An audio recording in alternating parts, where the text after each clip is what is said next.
Okay. So while we're doing this, might as well um begin our installation for the IDE that we're going to use today. So what IDE do you usually use when you're programming? From for Python, I'm using PyCharm. Mm. All right. So are you comfortable with PyCharm? Do you know how to install some libraries there and all the other things? Hindi pa po talaga kasi ano lang po, parang nanood lang rin ako sa YouTube ng mga Mm, tutorials for basic Python okay. functions. Opo. All right. So I'm gonna leave it up to you if you want to continue using iCharm. The one that we recommend, especially for beginners, is Anaconda. So this is what we use. Anyway, you don't have to download this one today. I'll let you decide after our first session if you want to use this one because it's fairly big. It's around 10 gig. So Anaconda is a different IDE. It's a collection of softwares as well. And one of those things is Jupyter Notebook. The thing about Anaconda is that it saves you a lot of time, usually because it has a graphical user interface. So you don't have to keep on typing those code when you're trying to install libraries. All you have to do is choose the library that you want and then install it. There's also um, let's see. There's also Jupyter Notebook, which what we'll be using. It's good for presentation purposes. You can separate code and then in between it, you can discuss what is the next part. So it's kind of like a presentation, so to speak. So you have code, presentation, and then you can also present charts in there. So it's a very good outline when you're trying to present something like your project. And it saves us time because if you're using, I don't know, when you're using Python and PyCharm, do you create environments with it, or is it automatic? Automatic na po. All right. So I'm currently using myself Visual Studio and Anaconda. So in Visual Studio, you have to create your own environments every time you have a project. In Anaconda, it's also automatic. So each project that you make will have its own version of that library. So it separates the entire thing and encapsulates it. So that's what makes it good. You don't have to keep on creating environments yourself. So they just basically took out the hassle of those things and um, put it in a package. Okay. So the installation of this one is fairly straightforward. Just click on download and then just keep on clicking next. Usually that's enough. And there's usually no problem with my students when they install this one directly. So just follow the regular setup and usually be good. Okay. Okay. Another thing is for PCC, we have an LMS. So this is our learning management system. Okay, let me show you what it is. So just go to lms.philippincoding.com and then if you have your account already in your email, you can log in here and you can go to your courses. So there should be one there. And these are all my courses actually. Where is it? Okay, data science. All right. This is for you are, let me check, batch 17. So it's this one, batch 17. And I'm going to be uploading here our PowerPoints that I'm using, the exercises that we will do, and also um the notebook that I will be using in Jupyter. I'll upload it here for your reference as well. Okay, so to those who are listening on the recording, check your email if you have your account in LMS so that you can log in to this website.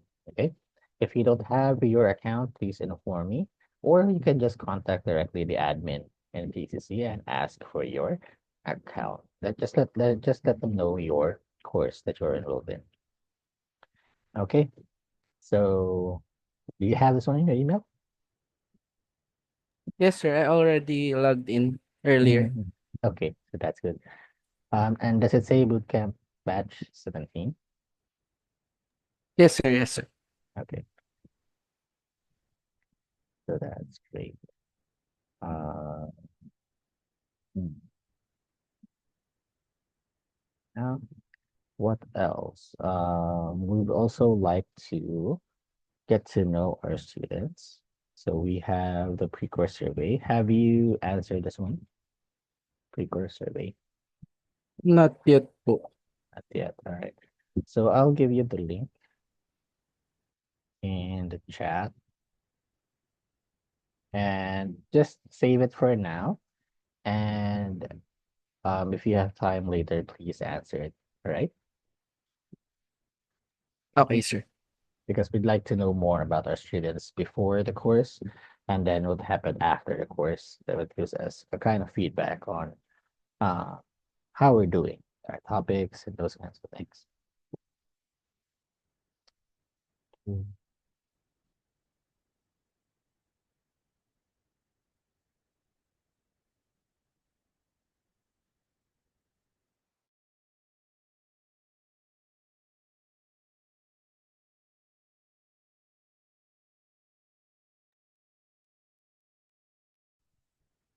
Um, so I take it this isn't your first time using Python.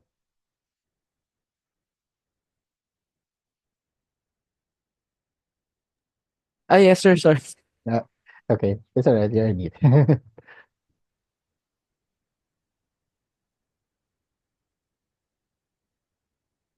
Hello, you're still there? Hello, sir. Yeah, yes. So is this your first time using Python or what do you usually use? No, sir. Um, for the past week, I've been using Arduino IDE and Python as well, but I'm not always using the PyCharm because my schedule is tight and I'm a part-timer. I Mm, do capstone for students of my past school. mm. They ayun, parang inaano po nila ako, parang pinapa-program po nila ako, pinapa-troubleshoot ng mga system po nila, yun. And what do you usually use? What language do you usually use there? C sharp po ata yun sa C Arduino. sharp? Okay, C sharp. So that's C sharp, Arduino. Ay, basta C language po. Yeah. So the one that Arduino uses is just an offshoot of C sharp or C++. I'm not sure. Ah, But yes po. what I know is that it's not completely C sharp. They base it off of C sharp, so they have their own actually. So Yes. that's not really C sharp per se. Okay. So actually, it really doesn't matter what we're using. The concepts in one language is pretty much the same with the others. Yes, yes, yes. Okay. So in this course, we'll uh, focus first on Python itself. Um, of course, we'll learn the basics, but we're not going to be spending too much on time. Hopefully, we'll just spend around 3 sessions for the entire crash course for Python. Um, not too fast, but not too slow either. And then on the fourth and fifth session, we'll begin by um, applying everything we've learned into our first step in data science. So that's web scraping. And then next one is learning how to use pandas, the pandas library. So I hope you're excited for that one. Okay, so let's begin. Okay, this is usually just the very beginning where we're focused on concepts of what programming is. So we can just skip a lot of these parts actually. So we have algorithms and information processing. I'm sure you're familiar with these already. So, just quick reviews. Um, happening here.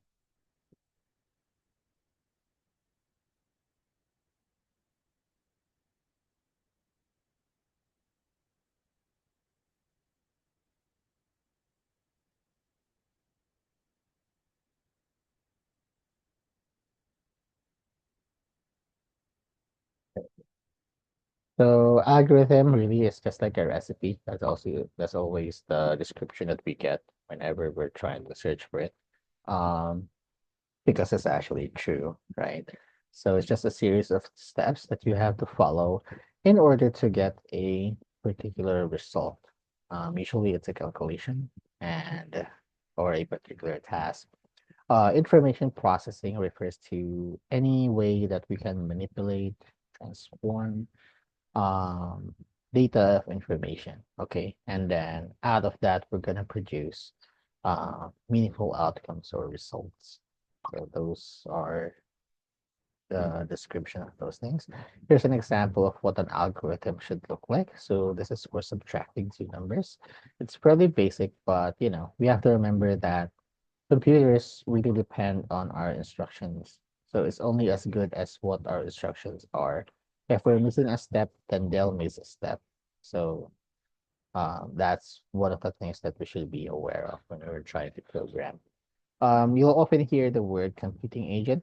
So um, it's usually the ones that are making the decision. So that's us, the human being. But a computer can also be considered a computing agent. So yeah. Okay, so features of an algorithm. This consists of a finite number of instructions, yes. Well defined. Calls after arriving at the solution of problem, and then a general class of problems solves a general class of problems. So it's fairly straightforward. Of course, it's gonna end up sooner or later at a solution. And then algorithms, usually there are algorithms used in different problems, but can actually be applied also to a different set of problems entirely. So it's not always the case, but there are cases where that can happen. Information processing, this is the very basic. It starts with an input, and of course, we're going to transform the data using well-defined rules, and then we produce an output. But we can insert some more things there, like we can insert the step of storage. Where are we going to store the data? How are we going to store the data? Do we have to use a server, or can we use our um, own device for this one? And in the end, you can also put maybe feedback in the loop from the users. You can get some sort of feedback and then make a loop out of it. So from the feedback, you're gonna go back to processing and the storage output and then feedback again to make it better, right? Let's see.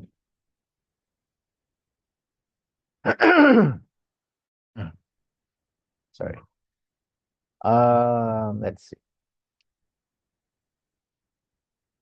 Okay, so here are an example of what data we usually encounter in data science. So there's images, music, human speech, video, but that's not all really. We have text data, we have numeric data, we have mm, video and music, so there's also audio. Um, we also have some sensor data. There's a lot of sensors nowadays, and it's fairly cheap to get them compared to before. We have sensors for temperature, sensors for distance. We have light sensors as well. I remember there was a time that schools can't really experiment with them because it's very expensive. But nowadays it's fairly easy to get one. But the cheaper ones are not really that sensitive. Like if you get a um sensor for temperature, uh the sensitivity is not really that good, but it just depends really on your application. And you can base your circuit out of it, around it, that it becomes more sensitive, really, um, to a certain limit. We also have some like time series data where It's recorded at specific time intervals, kind of like stocks, really. Those kind of things. We have geospatial data, locations, different locations on Earth. We have for the files that we're using, we have metadata, right? There's a lot of metadata out there. We also have binary data. It's very basic. It's not that common, but there is. Okay, there is binary data present, and there are certain applications of that. So those are just the things that we can add more other than these four here. Structure of a modern computer system. So yeah, I think we can just skip this one. Basic hardware and software. Oh, I forgot. There are other students. So yeah, just a quick recap to those who are listening on the recording. Okay. So on a modern computer system, we have a hardware and a software. So based on those names, right? The hardware is the things that we can touch usually. The mouse, keyboard, the monitor, the PC itself. Software are the things that are inside of our devices. So the apps that you're using, Microsoft Word, Windows, we have those browsers, right? Those are the softwares. Okay. Um, let's see. So these are the basic hardware components. So we have the memory, central processing unit, and the I/O devices or the input/output devices. So we have memory, where data is temporarily stored, a large amount of data. We have the CPU. So from the name itself, it's the one that processes all our calculations, where to go, who does the job, those kinds of things. And input output devices is our monitor, mouse, keyboard, printers. Okay, those that we interact with usually. Those are the input output devices. Okay. Computers can communicate with external world through ports and connect them to networks to other devices. Uh,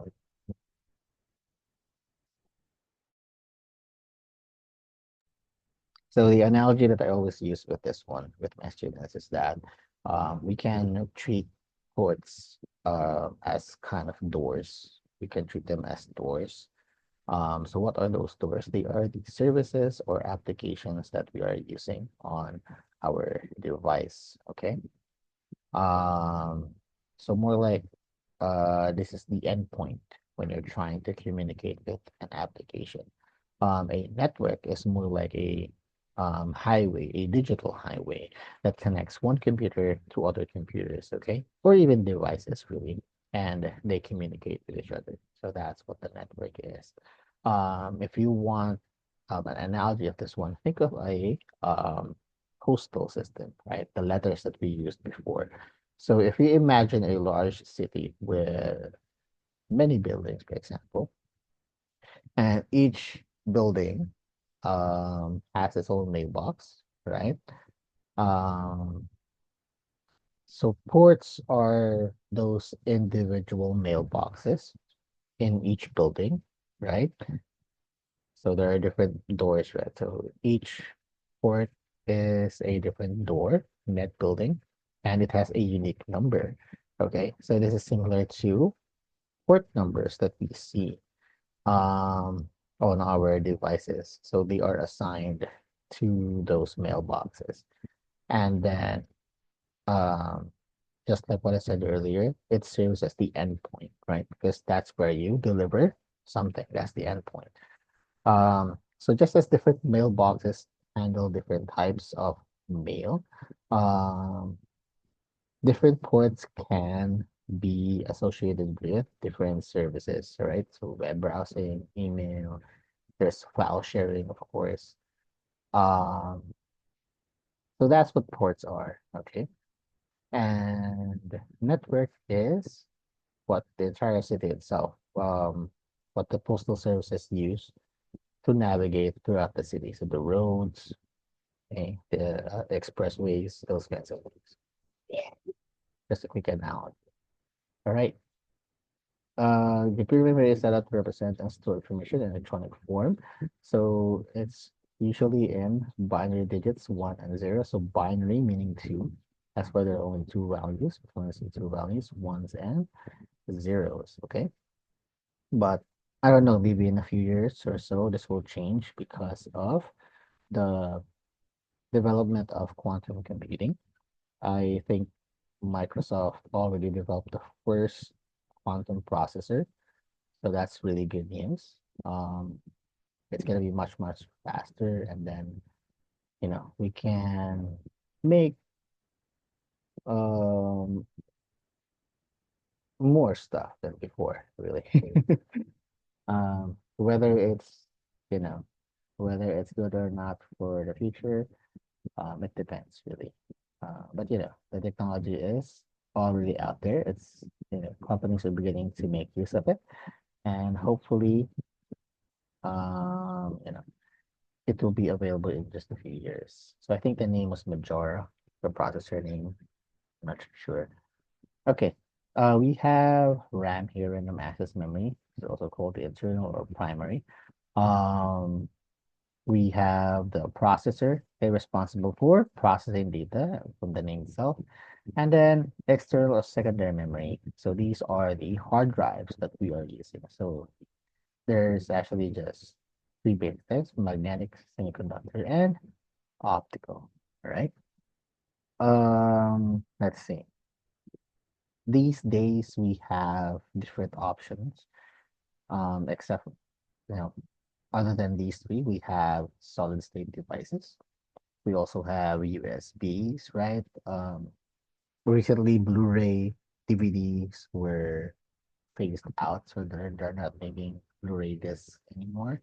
We also have cloud storage now, and for archive purposes, there are tape drives. So uh, not a lot of people use that one. Usually, just companies that want to archive things. So those are tape drives. Have you ever used CDs before?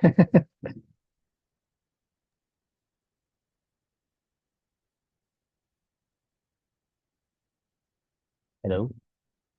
Hello, sir. Yep. Have you ever used a CD before? Yes po.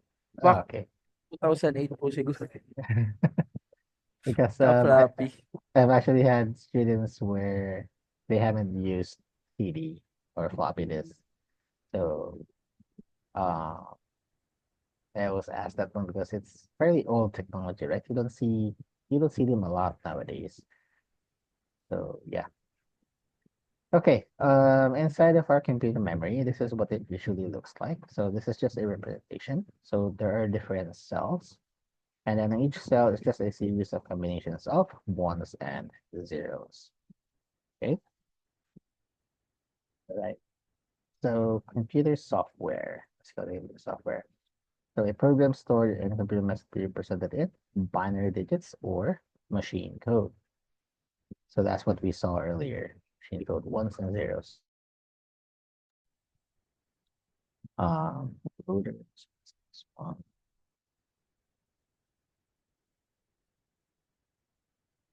right. So operating system. So this is what Windows is. Okay. Usually there's just three main operating systems in the world. So we have Windows, we have Mac, and then we also have Linux. So those are the three primary operating systems in the world. In terms of computers, PCs, and laptops, because when you go to uh, mobile phones, there are different operating systems there as well, like the Android. Um, Other companies started developing their own as well, their own operating system that's specific to their product. Okay. Applications, whenever we say applications, these include the web browsers, word processors, spreadsheets, database, um, graphics, sign packages, games, especially.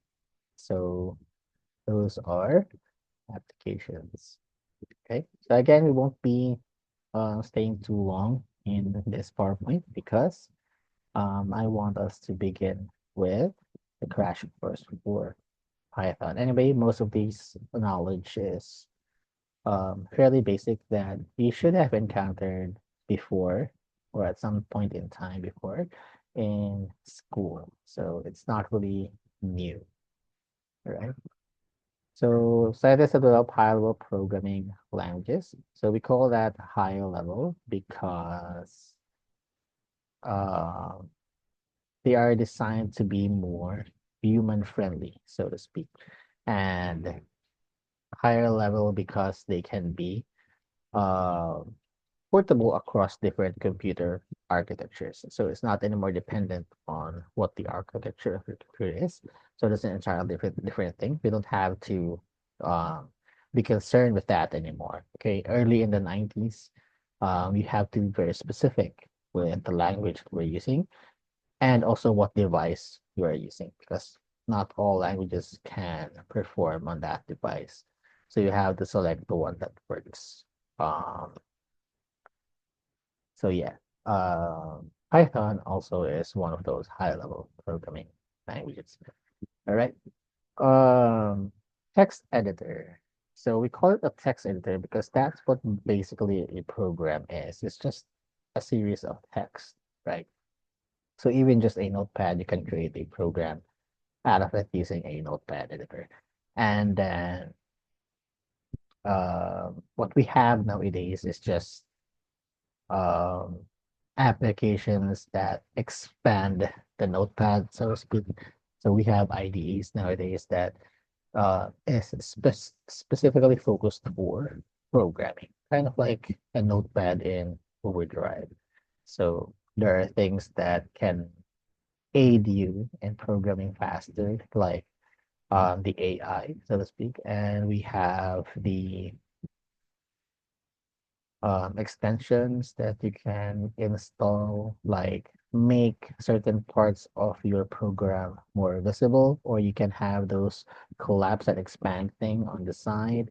You can have the auto indenter expansion that makes it easier for um, tracing the code because it always indents the line after each nest.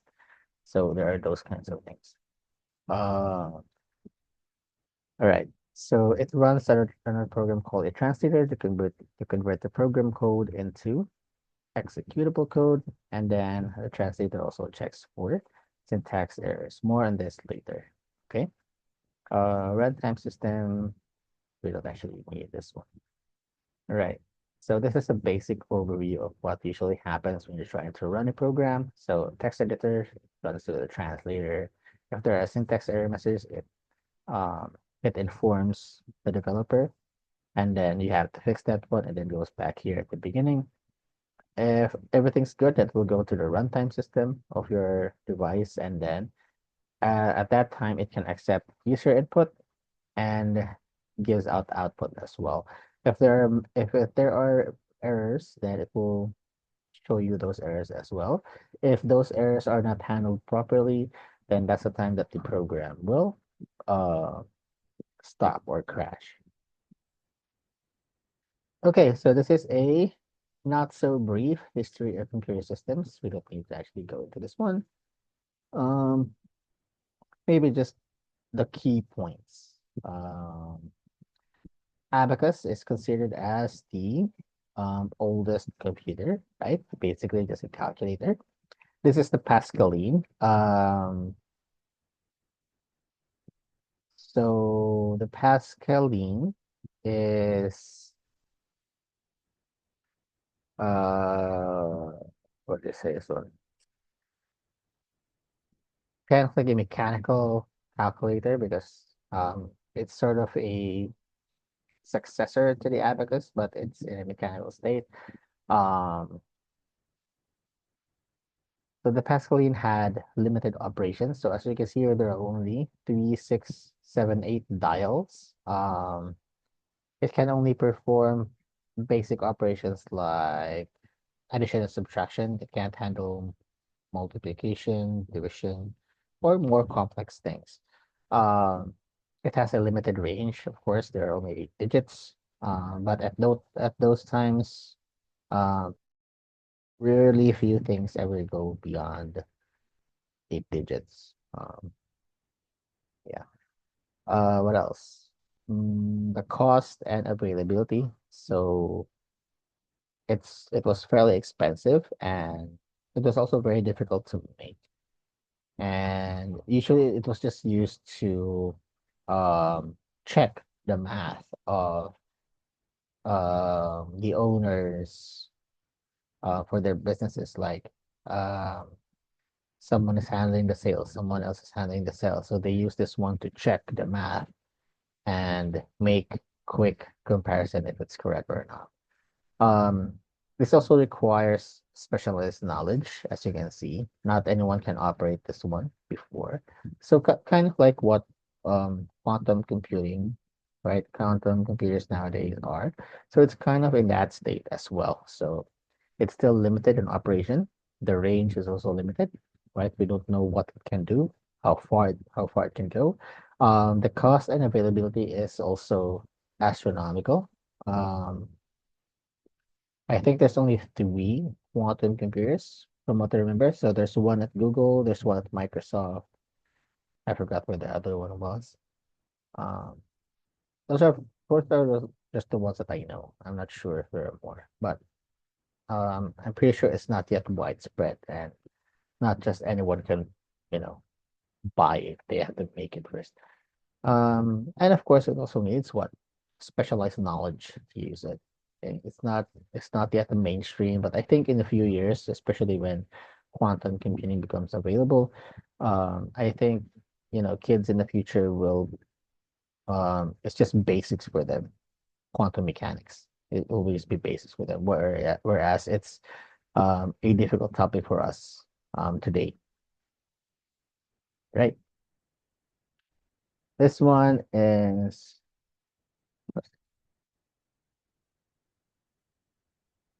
Jacquard's loom. This is Jacquard's loom. Um, so it's a machine that creates a kind of, I'm not really too sure what this one is, but it looks like it's creating something like cloth from a piece of cloth. So yeah, let's see. Um, well, all of these guys are important, but I think the one that we should take note of is George Bull. He developed the Boolean logic. So I'm not sure if you guys had this one in your high school days, but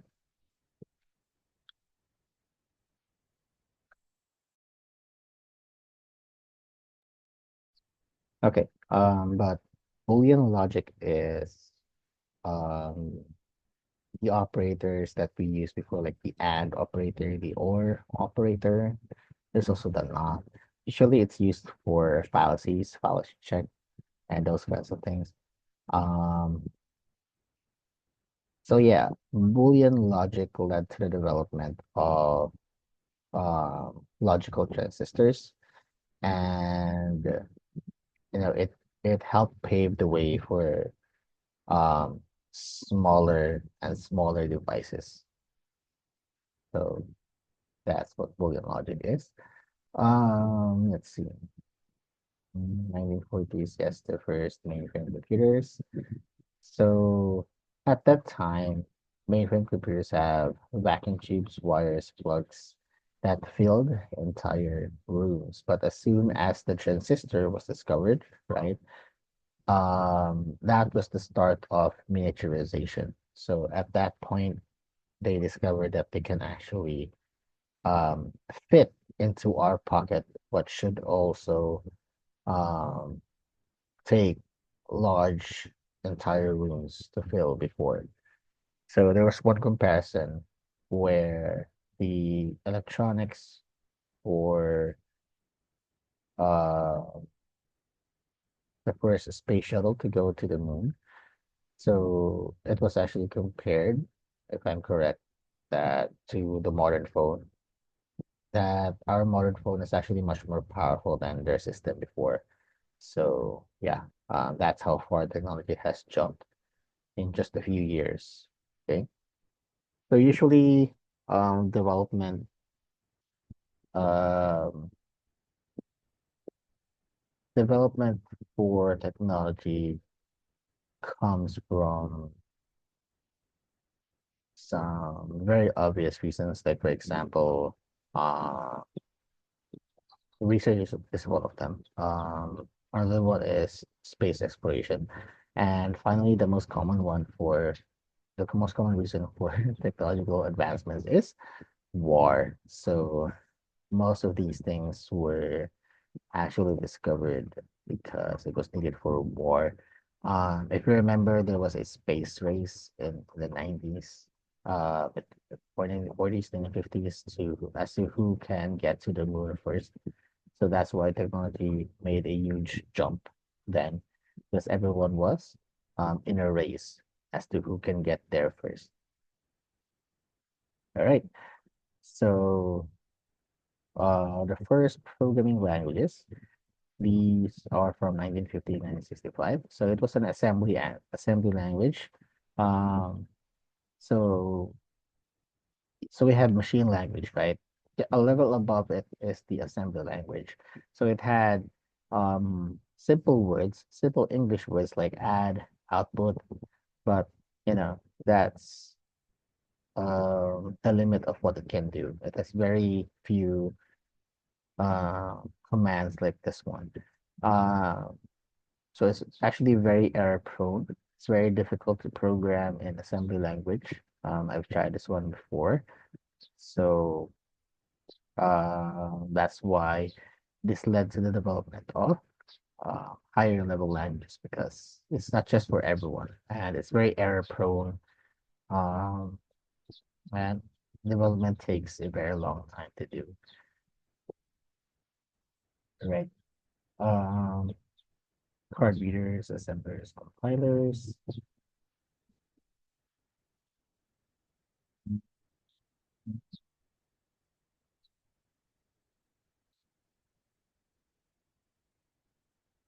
I think the most important one here is abstraction. So we have what we have to remember is um, when we hear the word abstraction, right?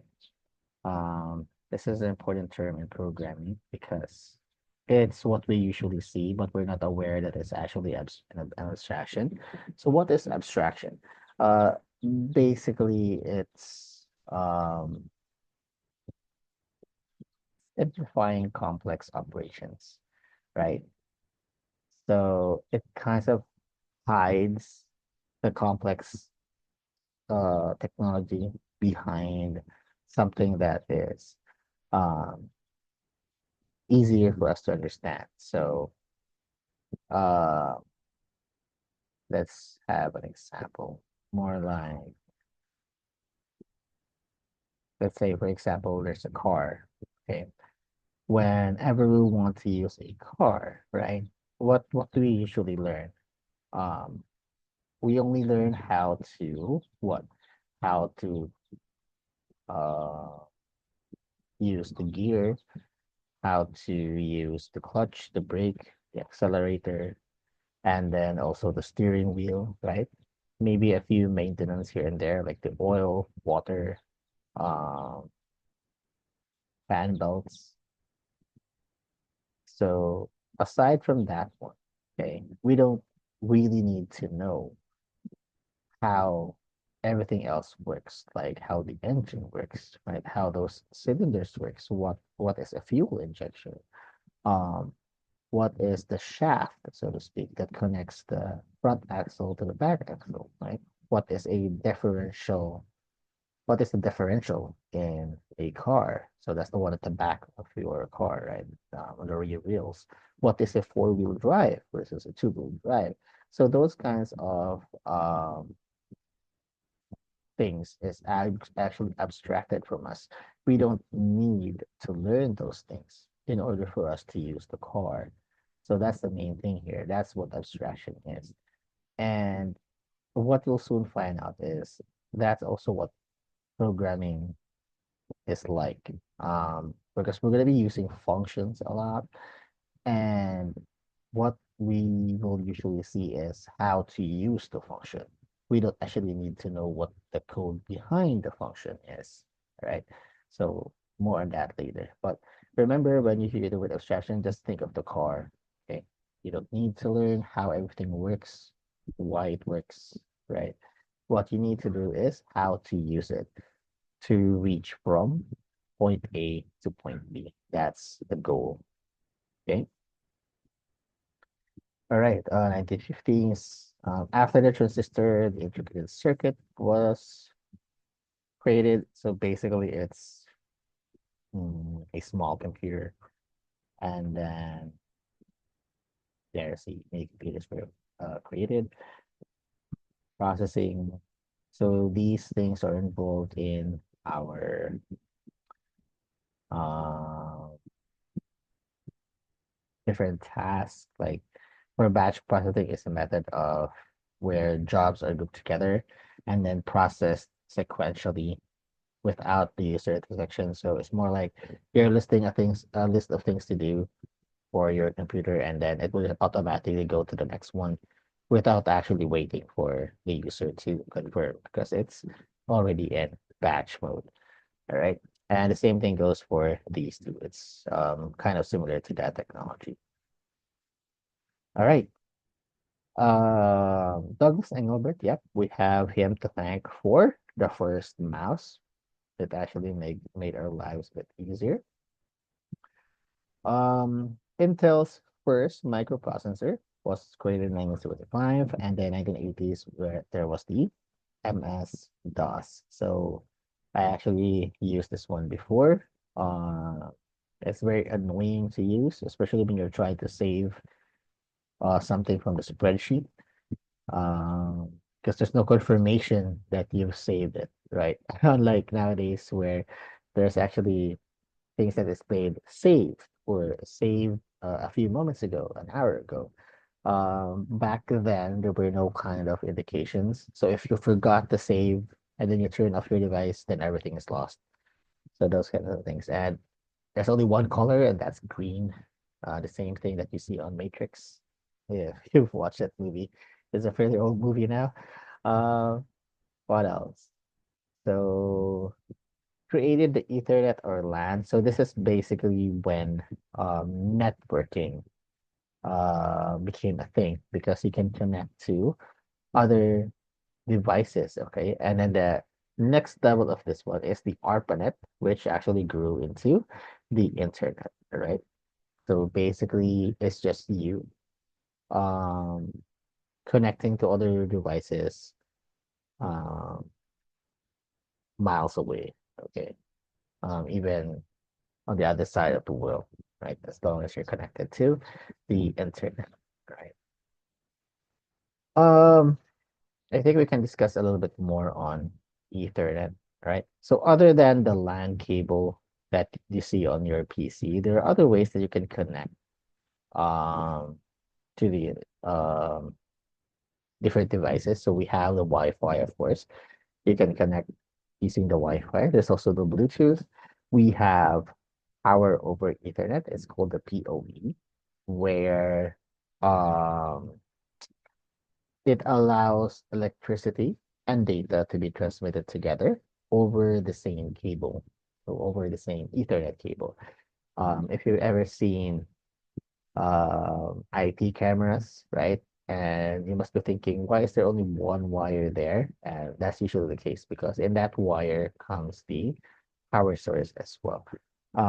There's also the opposite of that, and that is the Ethernet over power. So from the name itself, it allows us to transmit data over electrical power lines. So there's usually a pair of this one. So you plug one from one outlet and then plug the other one in a different outlet and then just plug in some LAN cables on each one. Okay. And as long as you are in the same electrical unit, like the same house, they can find each other there. Okay. And then transmit the data using the electrical circuits in your home.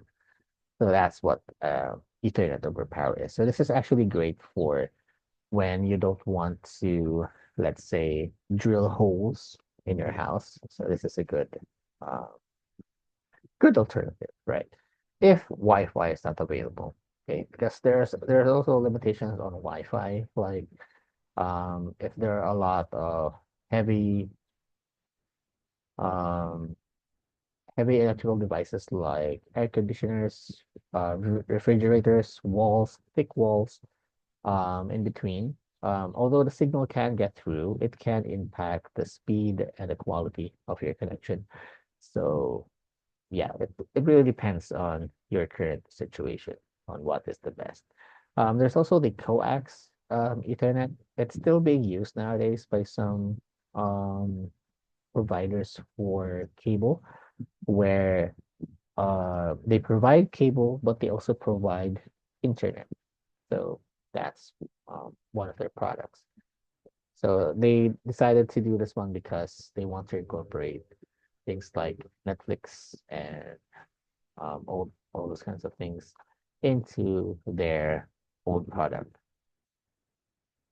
Okay, next is consultation, communication, and e-commerce. All right, so we have, yeah, hypermedia was coined, HTTP, Hypertext Transfer Protocol, and then the HTML, Hypertext Markup language. So we call it a language, but it's not really a programming language. HTML is more like the backbone. You're trying to um, instruct, okay, give instructions to the browser that this is the backbone of what the website should look like. And then from here on out, you can attach all kinds of things like um, styles, okay, how the website should look like, and also some behavior like JavaScript. So how you interact with the website, like if it's a game, then uh, you're gonna be interacting with it using mouse and keyboard. So does it move a character or something like that? So yeah. But HTML is just the backbone. So without this one, any kind of website will not exist. This is the backbone. Okay.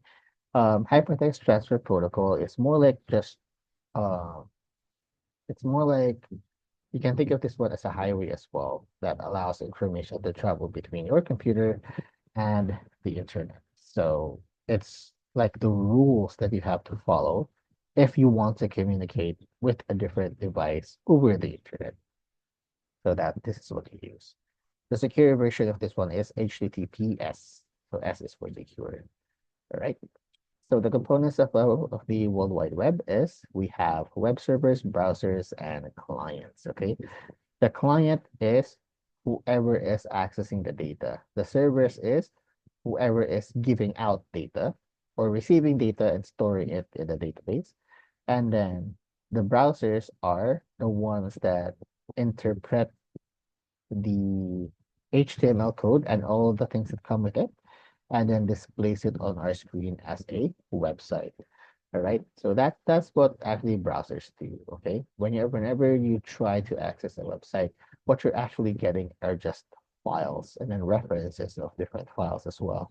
And then what the browser will do, like Google Chrome, is it collects all of those things and then processes it and then shows it to us as a web page. So that's what it basically is. So we'll be exploring this one soon when we um when we try out web scraping.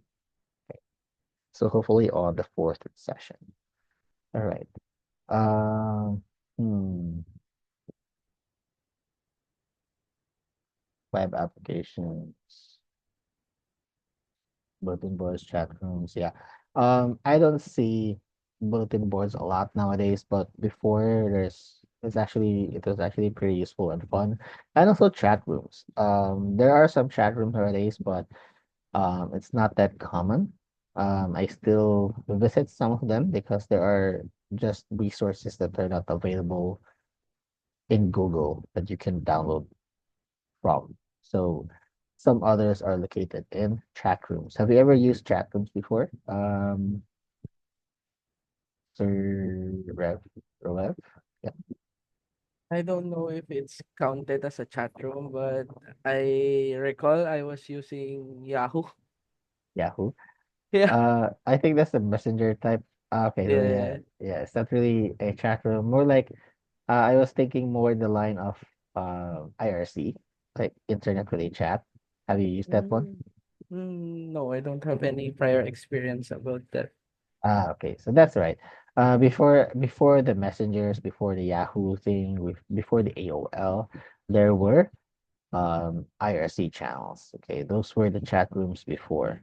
So when somebody mentioned chat rooms, that's what comes into my mind, because really it's just uh chat rooms. There are no um fancy graphics. It's just pure chat, and then you're sharing things, you're sharing files.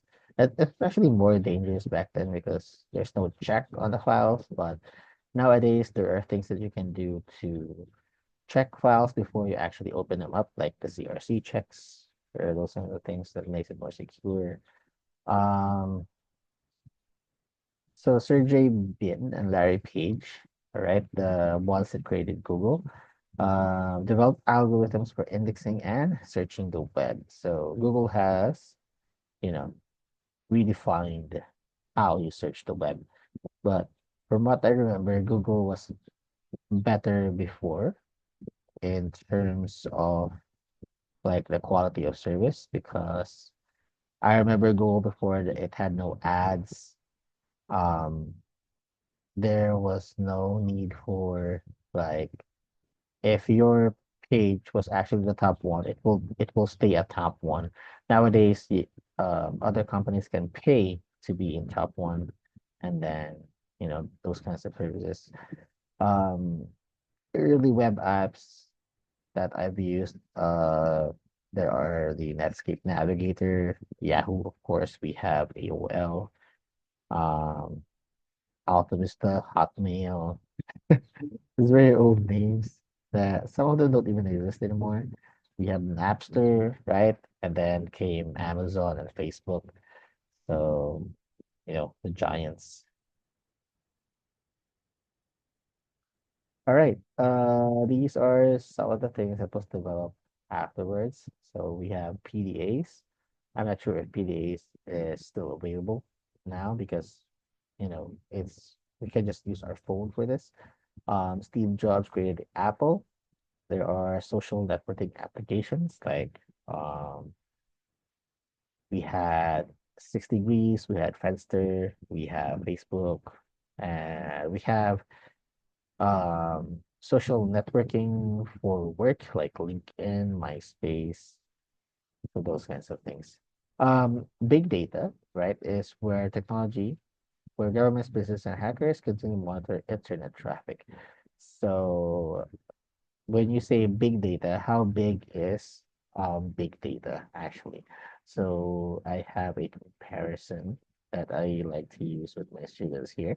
So let's say we want to consider um volume, right? Just how much data is there. So basically,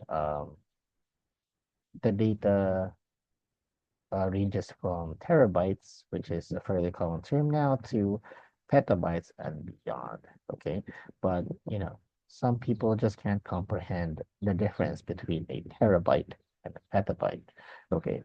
So if we were to compare this one, right, and if we're going to compute this one based on standards, a single minute of an HD video, high definition video, 1080p, it's not even 4K, 1080p, could be roughly around 150 to 200 MB in size, all right, roughly.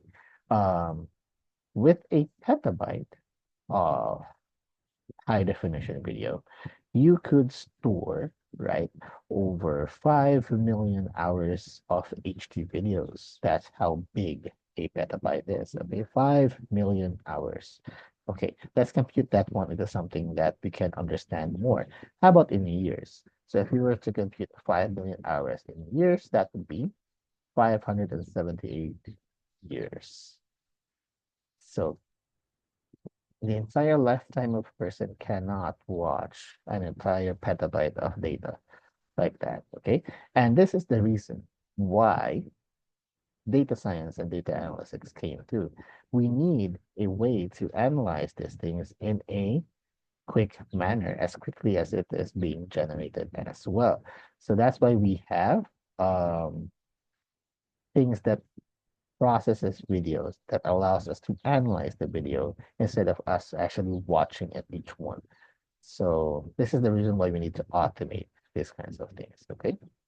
So of course there are terms, other terms that we can explain big data. So one of those is just volume, right? We can also identify it with velocity, just how fast data is being created nowadays. We have a variety, right? Like how different data is actually created nowadays.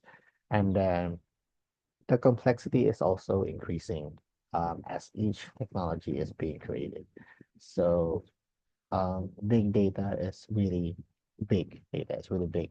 And companies are having a hard time actually keeping up with this one. So yeah. Okay, 1990s, Guido van Rossum developed the Python programming language. And this is a high-level general-purpose programming language for modern computer systems. So usually Python is famous for the data science part, right? The data analytics part. Um, but it could have just been any other programming language, right? It doesn't have to be that Python was better for data science because actually Python is a lot slower than other programming languages. It's easier to use, but the offshoot is that it's slower um, compared to other languages. All right. The fastest one that I know is C++. Plus plus. Next is Sharp, I think. Um, so yeah, that's a trade-off for Python. But nowadays, our processors are becoming better and better, right? Our RAMs are becoming bigger and bigger. And gradually, the difference between Python and C++ plus plus in terms of performance is getting smaller and smaller, but it's still there. Okay, you'll often hear companies that develop their apps into like millions of users, and then it can't keep up anymore. So that's the time when they try and recode it in something else in a different language, like C++, to make it even more faster by just a few percent. And that actually translates to uh, a whole lot of money, really. Okay. Um, all right. So this is the official website, python.org. You can visit that one. Actually, let's try to visit this one, python.org. So this is the official um, website for Python. So all the things related to Python can be found here, like their different versions, their documentation, how to install it, those kinds of things, right? They also have jobs. They also have these kinds of things. What else? So there's a lot of different resources here that you can use. So if you have a free time, you can explore this one. But it's actually pretty hard to um, read this website. Okay, it's using a lot of words that are difficult to understand. So usually it's better to use other sources where explanations are more basic and it's easily more digestible. Okay, all right. Python is an interpreted language, and expressions and statements can be run in the shell. So this is the way that we run things before, using the shell. But this time we can just use directly an ID. Okay. The word shell is also often related to the kernel. So where do these terms come from? So when you think of the corn, right? These are the parts of the corn. There's the shell part, and then there's the kernel part, the one in the middle, the core. Okay. So the kernel is the what? The core of the operating system. This is responsible for managing hardware resources. Okay, and it provides services to software. So basically, this is the guy that, okay, we have request. This person here needs 2 gigs of RAM. It needs this amount of processor. Uh, it's gonna use the Bluetooth. Okay, it's the one that handles connecting our software to our hardware. Okay. Now the shell, right? This is the user interface. Okay, from the name itself, user interface, it's the one that we interact with that allows us to communicate with the operating system, with the kernel, right? And we can issue commands to the kernel, right? So if you kind of imagine how this works, right? So the shell, right? And then it's the one that's protecting the kernel, if you think about the coin. So that's where these names come from. Okay, this is what a shell would look like. If you have Python installed in your device, you can try searching Python shell and it should come up. It doesn't matter what version it is. There should be one. If not, then it means you haven't installed Python yet. So if you're a beginner in programming, like absolutely no experience, then I highly suggest you install the one that I suggested earlier, the Anaconda, and we'll be using Jupyter Notebook.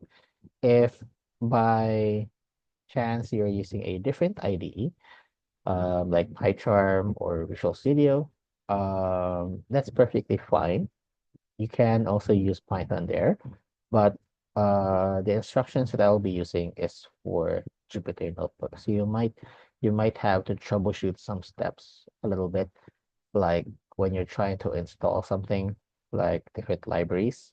So there might be errors that you'll encounter, so you have to solve that one as well. Okay. Of course, you can ask me how to fix it. Then I'll help guide you along. Okay. All right. Okay. So we are at half point of this PowerPoint. Um, let's take a break.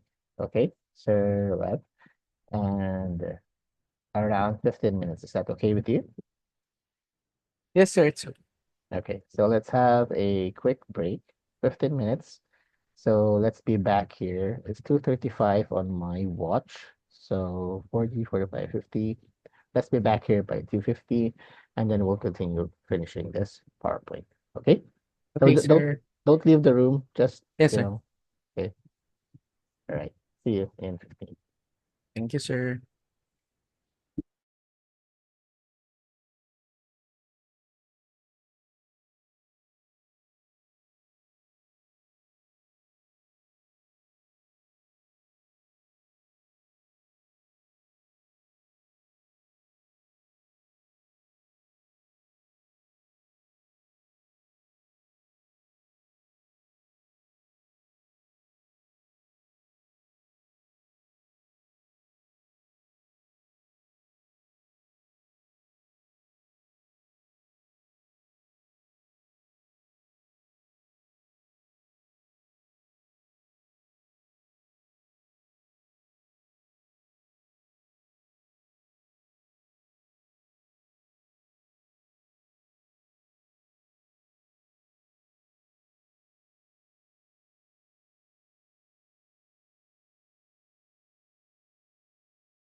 Okay. Are you here, Sir Rev?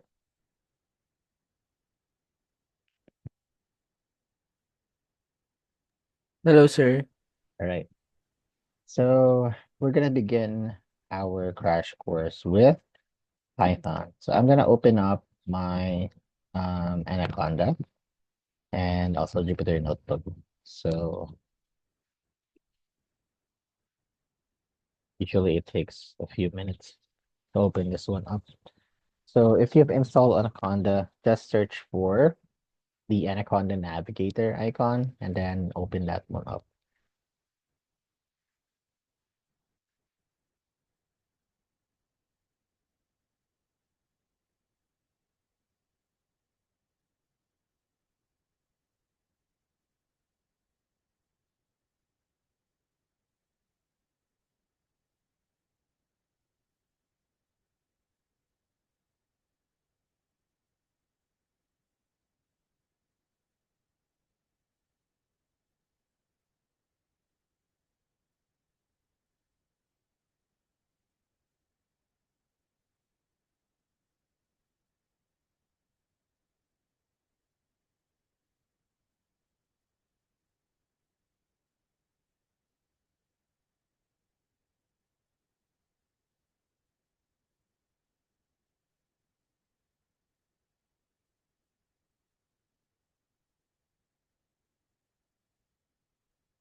Uh, so I'm gonna switch my screen to the Navigator. All right, so this is what the Anaconda Navigator should look like.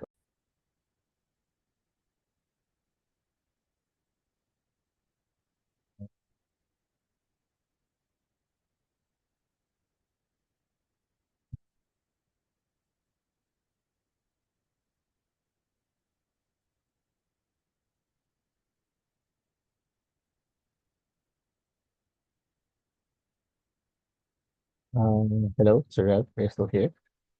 Yes, sir. Yes, sir. Mm,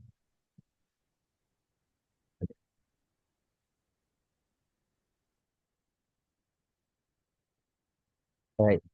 So when you open up Anaconda Navigator, um, there's also Python here, but what we're gonna be using is this one, Jupyter Notebook. So just look for this icon and then click on Launch. After you click on Launch, make sure you click on the browser that you want it to appear, and then that should be good to go. So launch, and then I'm gonna click on my Google Chrome browser and then wait for it to launch there. So this is a browser-based app. It will open up on the browser in order for this to work. Okay, so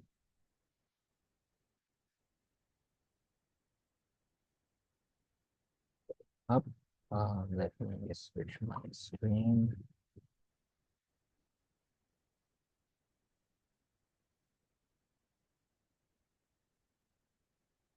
So after clicking that one up, this is what should appear on your browser.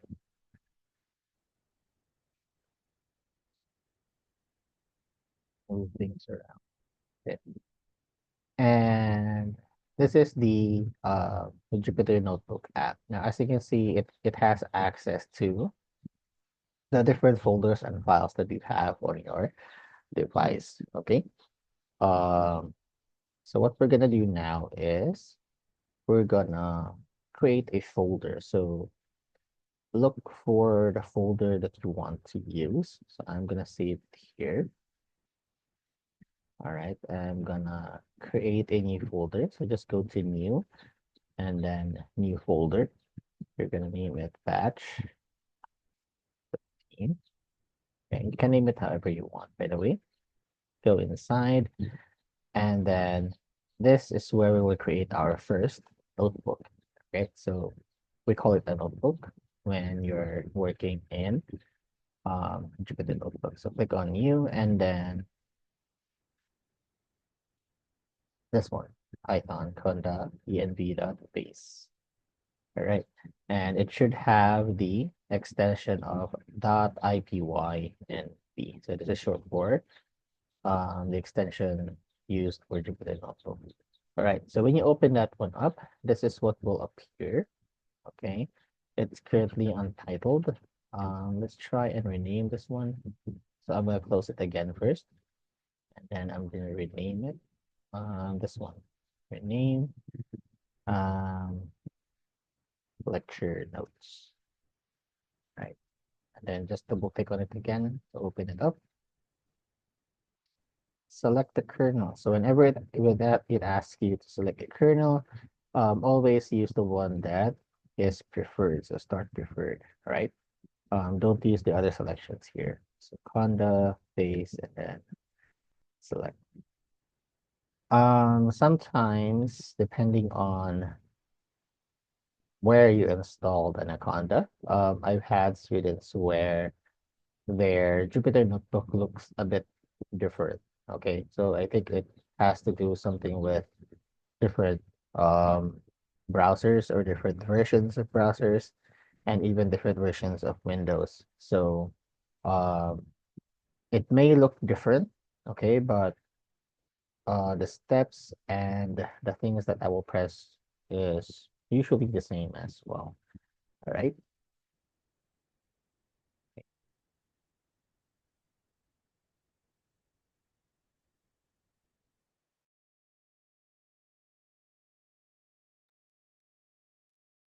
So let's explore this one a little bit on how to use Jupyter Notebook. So each one here is we call a cell. All right. It's indicated here by this bar. So this entire thing is one cell. This is the part where we will write code. And when you want to create a new cell, okay, if you want to create if you want to use the shortcut, then just choose B to add a cell below the current one that you have selected.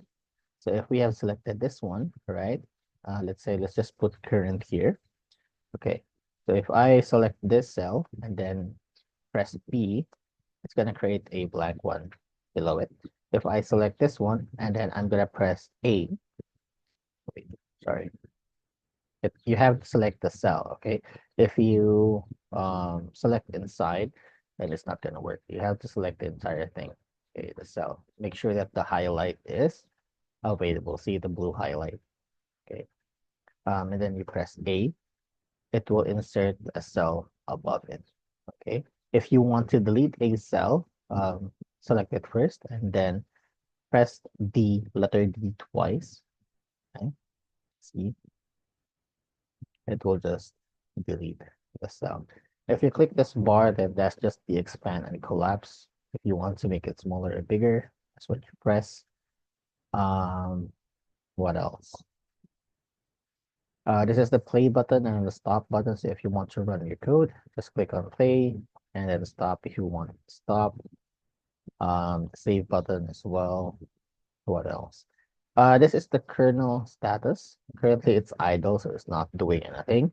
But when you try to run a program, it's gonna communicate with the kernel, and the kernel is gonna assign resources to run your program.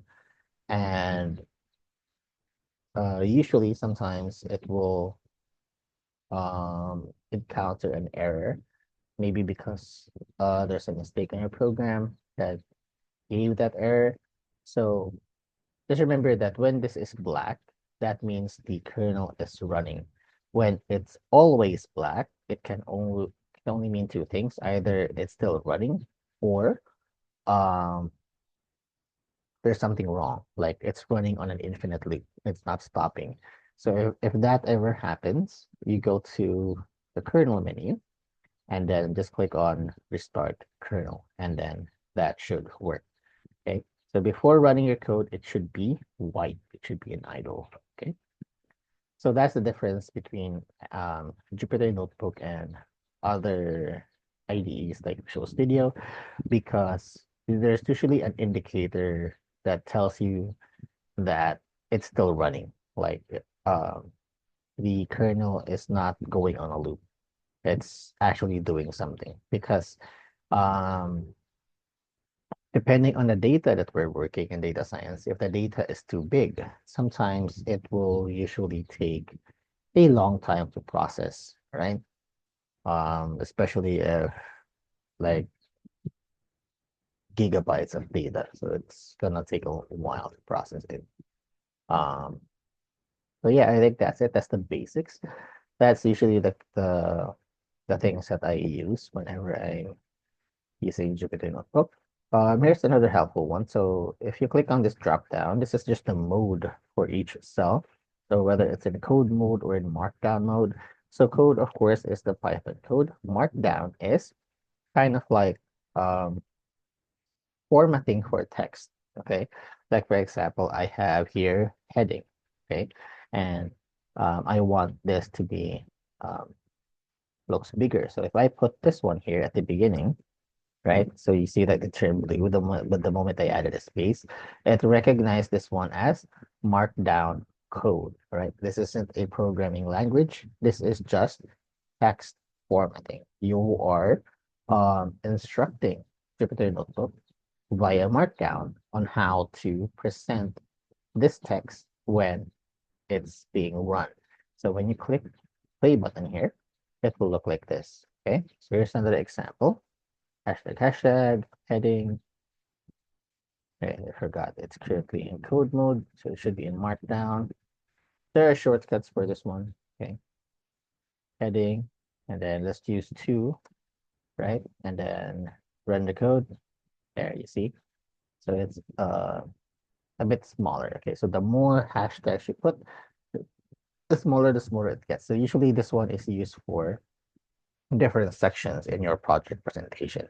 So this is what makes Jupyter Notebook great, really. It's good for presenting projects like this one, especially if it mixes explanation, code, and then graphs. Okay, the entire thing in one big file. So yeah. Mm,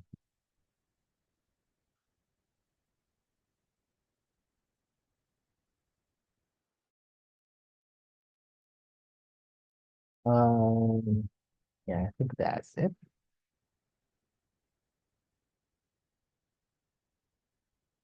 Here are the other shortcuts if you want to learn them. Um, okay, here's another one. I also want you guys to click on view and then show line numbers.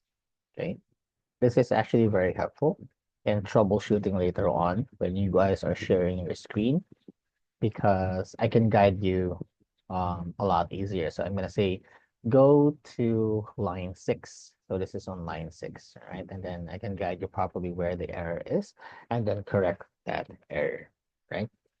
Show line numbers. What else?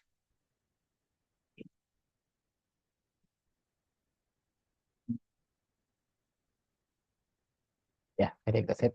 There are different themes here if you want, like the dark mode, you can do that one. But I'll just use the default for now.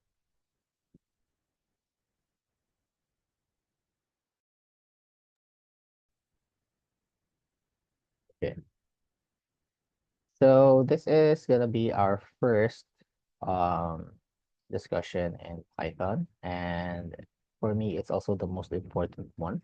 It concerns um how to use a function, what are arguments, what are parameters, and what are syntax and how to read the documentation because odds are we're going to be dealing with functions a lot more than creating them and also creating other um, logics like usually it's just simple loops and simple logics like if if cases um, because these functions usually are already prepared to cater data that is um, commonly available on the internet. Okay. Um, so it can actually uh, adapt to most data available and we can modify it using parameters. to change the output. Okay, so basically, even though we're going to be using different libraries, most of the time we're just going to be using their functions um, instead of creating our own. Okay, the only moment that we're going to be creating our own is for maybe uh, organizational purposes. All right, it's very seldom that you're going to create your own function um, that can do very specific processing work. But it but we can also do that actually. I'm just saying that it's most of the time you're just going to be using the functions that the libraries offer. Okay.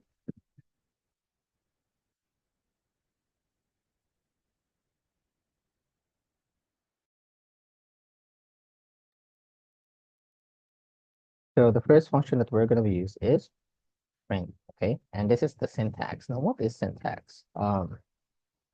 So syntax is the way that it's always being described is that syntax is the grammar for a programming language. All right.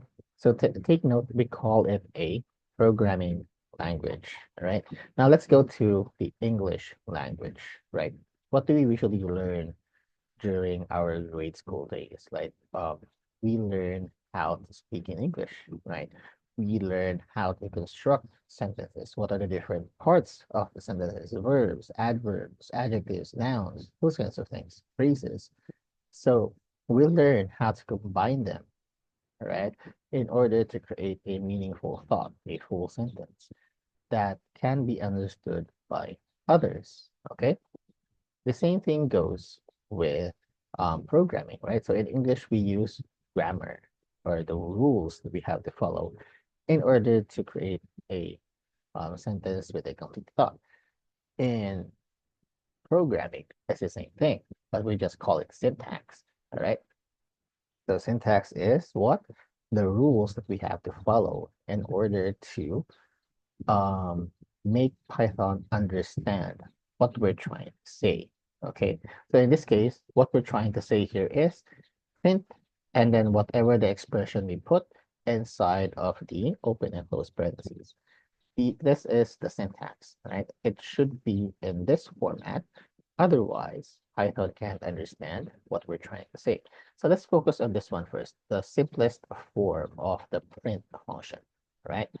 The syntax for a function is you start with the name of the function, followed by an open and close parentheses, and inside of that is any kind of expression, okay? Or later on, we're going to be learning about arguments and parameters. So let's start with expressions for now, okay? So expressions is anything that can be evaluated into one thing, okay? Anything that can be evaluated into one thing. All right. So let's have a quick example here of how fit function works. So this is usually how I discuss. I focus first on the deep explanations, on the critical parts, and then later on, right, we're gonna increase the speed a little bit because I'm gonna assume that you understand how to read functions, documentations, and um, understand how parameters work, why the outputs change, those kinds of things. So we're going to discuss in detail what functions are first. And then as we move along, we're going to increase the pace slowly and consistently because, um, you're gonna have to do your side on this one. Programming is a skill, right? You're gonna have to use this skill in order for you to be able to apply it in the future. So, of course, if you're not gonna practice it, then odds are you're gonna have a difficult time understanding code written by others, okay? But this is one of those critical things, learning how to read the function, right? And why the outputs look like that, why the inputs are in this manner. Okay, right. So let's print something. Okay, print, and then we're gonna say hello, Daniel. That's me. Okay, as you can see, um, Python recognizes this one as a function, okay, by color coding it. So there's a green. Whenever it's a green, it's usually the name of the function. And then where this one here, this expression that I have inside, this is called a string. More on that later. But let's see the output first. So if you press play, then you'll see this one below. It's gonna output it on your screen. If we change this one to something like hello aliens and then run the program, there you go. There's the output. Okay. So what is the print function? The print function by definition is that um, it actually has a pretty long definition, but let's start with the basic one. It prints whatever is inside here. Again, whatever is inside there, it will print it out. Okay, if it can print it out. So that's what you see here. Okay, so we've learned a lot of terms already. Let's start with,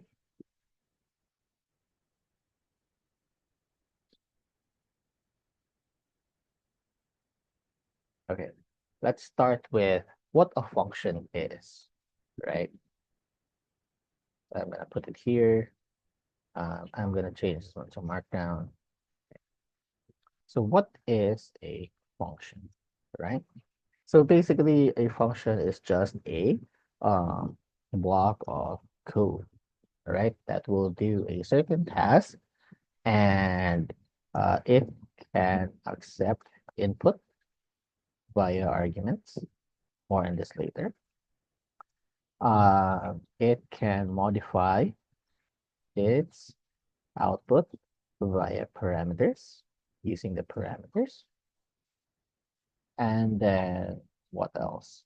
Basically, it organizes, organizes and modularize your code.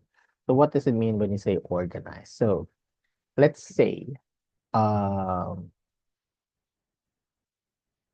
mm, let's say you had a code, right? 10 lines of code that does the same thing as this one. It will just print the word, whatever is placed inside here. Okay, let's say you have 10 lines of code of that one, right? Instead of writing that code over and over again, those 10 lines of code, whenever you want to print something, it's actually better to save it as a function, all right? And all you have to do is use that function whenever you want to create a similar output, okay? So that's what it means when you organize your code. Instead of using 10 lines each time you want to display a certain text, okay, like this one, you're going to be using the function. So it's a lot less more lines, it's a lot cleaner, and it's more efficient. So when I say call the function, it's just the same as you using the function. So this is us here using the function. Okay? We are using the function by declaring its name here at the beginning, and then adding afterwards open and close parentheses. And that's how you tell Python that you want to use that. Okay, next part is modularize. So when we say modularize your code, um, this is a bit on the end part, but usually functions can be transferred to different locations, right? It can be used in different locations. Say someone in your company has developed a function that can create a instant coffee, for example, right? So what you can do is you can take that function and put it in yours, okay? And then you're gonna add something to it that can, instead of making just coffee, it can turn it into a wrap or into an iced coffee or something. Okay. So using that one as the base, you can expand it further and then make a new product, right? So I hope you understand what I'm saying here. You're using that one as your code. It's being modularized because you can just transfer it, the entire thing, in your own program, whether it's by copy paste or using something else like import, we're going to be learning import later on as well by putting it in your program, okay, and then expanding on it to create something new. So that's what we mean when we say modularize. Okay. Now, the block of code, we can't actually see this one right now because we're not creating a function yet. We're just using a function.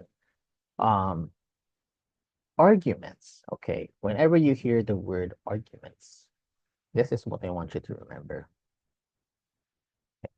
Whenever you hear the word arguments, I just want you to think that these are the values, actual values that you pass or give to the function.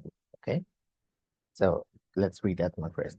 Actual values. So example, this one. This is the actual value that what we pass or give to the function. So this is us, right? Giving something to the function. So we are giving this value, okay, this string to the print function, okay? So this in turn is an argument, okay? All right, so an argument can also be, it can be any type, all right? It's more of a general term. Any data type, let's be specific, okay? And what else? Mm, you can, let's say,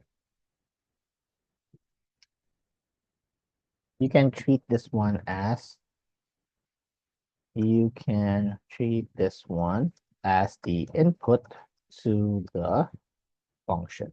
So there we go. So this here, right, the value that we are giving, right, or passing to the function can also serve as the input, okay? If you want to think of it in a different way. So these are the inputs to our function, okay? All right. Um, so that's for data type, okay?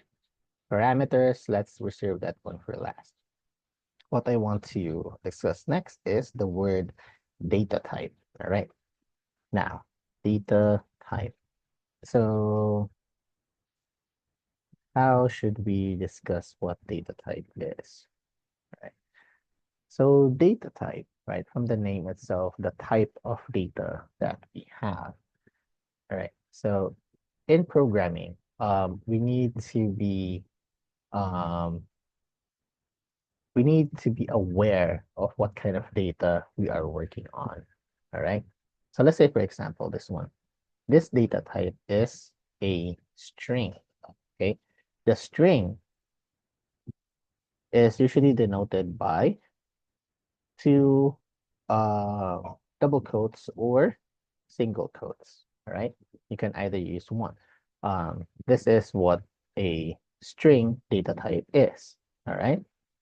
So string is usually for um, this is usually just characters in a sequence. Okay. So these are just characters or a sequence of characters, right? Um, that can or may or may not have meaning. So in this case, it has meaning to us because these are words that we understand. But strings can also be something that doesn't make sense, like this one. It can something like that. So that is considered a string. Okay. If we put a number there, that is also a string. As long as it's in between the double quotes or the single quotes, it is considered a string. Okay. It will just, Python will treat that one as the characters themselves, like um, the number four character. It's not the actual number four. So you can't do operations in this one. Okay. let's say if you were to like, let's add another cell here. Okay, let's say you were to add them, right? Simple operation. So you're gonna add two strings, 4 plus 5, right? It doesn't really work like that. If you try and run this, what will output is this one, 45. Okay. It it's not working like what we thought, right? As with numbers, because they aren't numbers, okay? They are string data types. So when this happens, when you're adding two strings, we call this one concatenation, right? So it's just combining two different strings from one end to the next. Okay, now in that sense, what I'm doing here is actually just a comment, right? These things, the ones that follow after the hashtag in code mode, okay, not in Markdown, is just comments used for explanation purposes. Okay, Python skips these things; they don't read this one. Okay, now we're at the point where we can discuss another data type, which is a number. Okay, these can either be whole or float. Float is the numbers with um, decimal points, right? So these are the actual numbers that we know, all right? And there's no um, special way of indicating that it's a number. We just uh, type it as a number. So for example here, if we add um, 4 plus 5, like this one, right? Uh, yeah, okay. I think I'll just create a new one. All right, so we have 4 plus 5, okay? But this time they are not strings. We are not using the string data type. We are using the number data type, right? And if we run this code, it will display the number 9. So what's happening here? Well,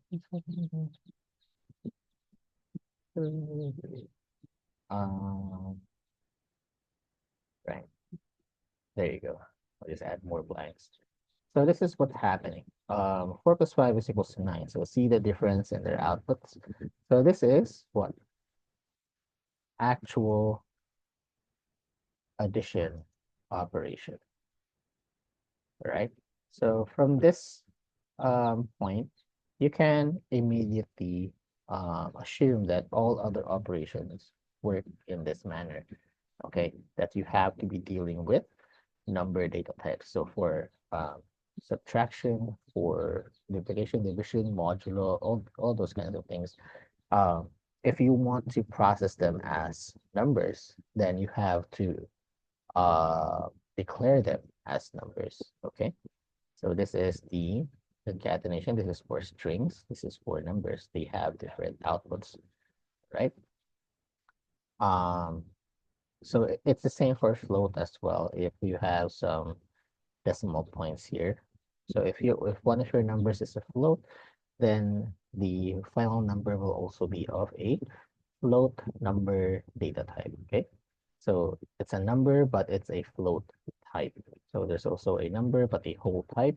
There are more advanced stuff like there are complex numbers. Okay, but the point is, it's the same sense. Okay, you're dealing with numbers themselves. Okay. Next is what other words here that we haven't familiarized with. All right, so let's try this one. Let's try, instead of giving a number, instead of giving a string to print function, let's give it a number. So this time it's the actual 45 number, and then we're gonna print it out. So it's still gonna print it out as 45. So um it's kind of weird, right? So what did I discuss again earlier? Print function is it will just display on the output whatever is inside the parentheses. All right. So It's just displaying the number as is, like this one. Okay. So it doesn't matter if it's a string or a data type, or even in the end, it really doesn't matter what you put here, it will always print it out. That's what the print function is. Okay. Now, let's go ahead and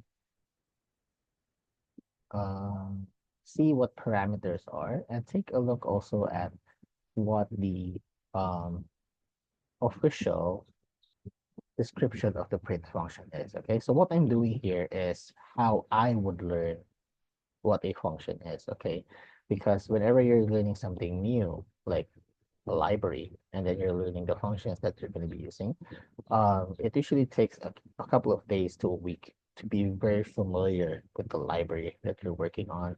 So you're going to be experimenting with it. You're going to be using the functions, and then you're going to be reading the documentation itself on how to use those functions, right? So let's go and read one now. So you can just Google it quickly, like this one, print function Python, for example, or you can go to the official Python um, website because this is we're still learning Python itself. We're not learning any other libraries. Okay. Um, so that's another word, right? Libraries and then modules. So did I discuss this one here? Maybe it will be a bit confusing. Let's reserve that one next. Okay, let's focus first on print function. All right, Python docs. Okay, let's just do a quick search. Print. Let's add some open parentheses. Okay, this one. This is the one that we're using. Python function in built-in functions. All right. So all the others here look weird, right? So basically, maybe some of them are part of the print function. I mean, inside of the function, the code, but we're not interested in that one. What we're interested here is the print function itself. Um, so here it is. All right. So let's compare the official documentation versus what we usually see in Google. So let's choose this one here, for example, the one from W3 School. So I'm not advertising the website. It just comes up on Google. All right. So let's start with the easier one. Okay, this is the usually easier one. Let's read this one. The print function prints the specified message to the screen or other standard output devices. So this is what we saw earlier on the output, right? The message can be a string or any other object. The object will be converted into a string before written to the screen. So there are a lot of things there. Let's focus first on this part. Um, any other object. It can be a string or any other object. So let's discuss what an object is. All right. But at this point in time, especially if it's the first, this is your first programming language, um, the concept of an object is a bit difficult to grasp. So we'll discuss this one in more detail. Um, let's add the other things here as well, library and modules. Okay. So object, what is an object? Right now, okay, I want you to assume everything that you are using in Python is an object, right? Because almost everything in Python is an object. Almost everything. Um, so since almost everything is an object, it's okay for now for us to assume that everything that we're working on is an object until we reach the point where we can um, correctly classify how one is an object and how one is not. Okay, so for now we'll treat everything as an object. So meaning, right? The values that we have been using earlier, right? The numbers, the strings, data types, they can be considered as objects, right? Because from what it explained here, the message can be string or any other object. Okay, so we got that part. The object will be converted into a string before it is written to the screen. So this is one of the abstractions that's happening. Okay, we saw that the number here was printed as is, all right, but it wasn't printed as a number, right? It was printed as a string. So underneath this one, what's happening is that it will convert anything, any object, into a string data type first before it puts it on the output. So that was actually necessary, um, because that's just how the print function works. Um, saying something. Mm, yeah.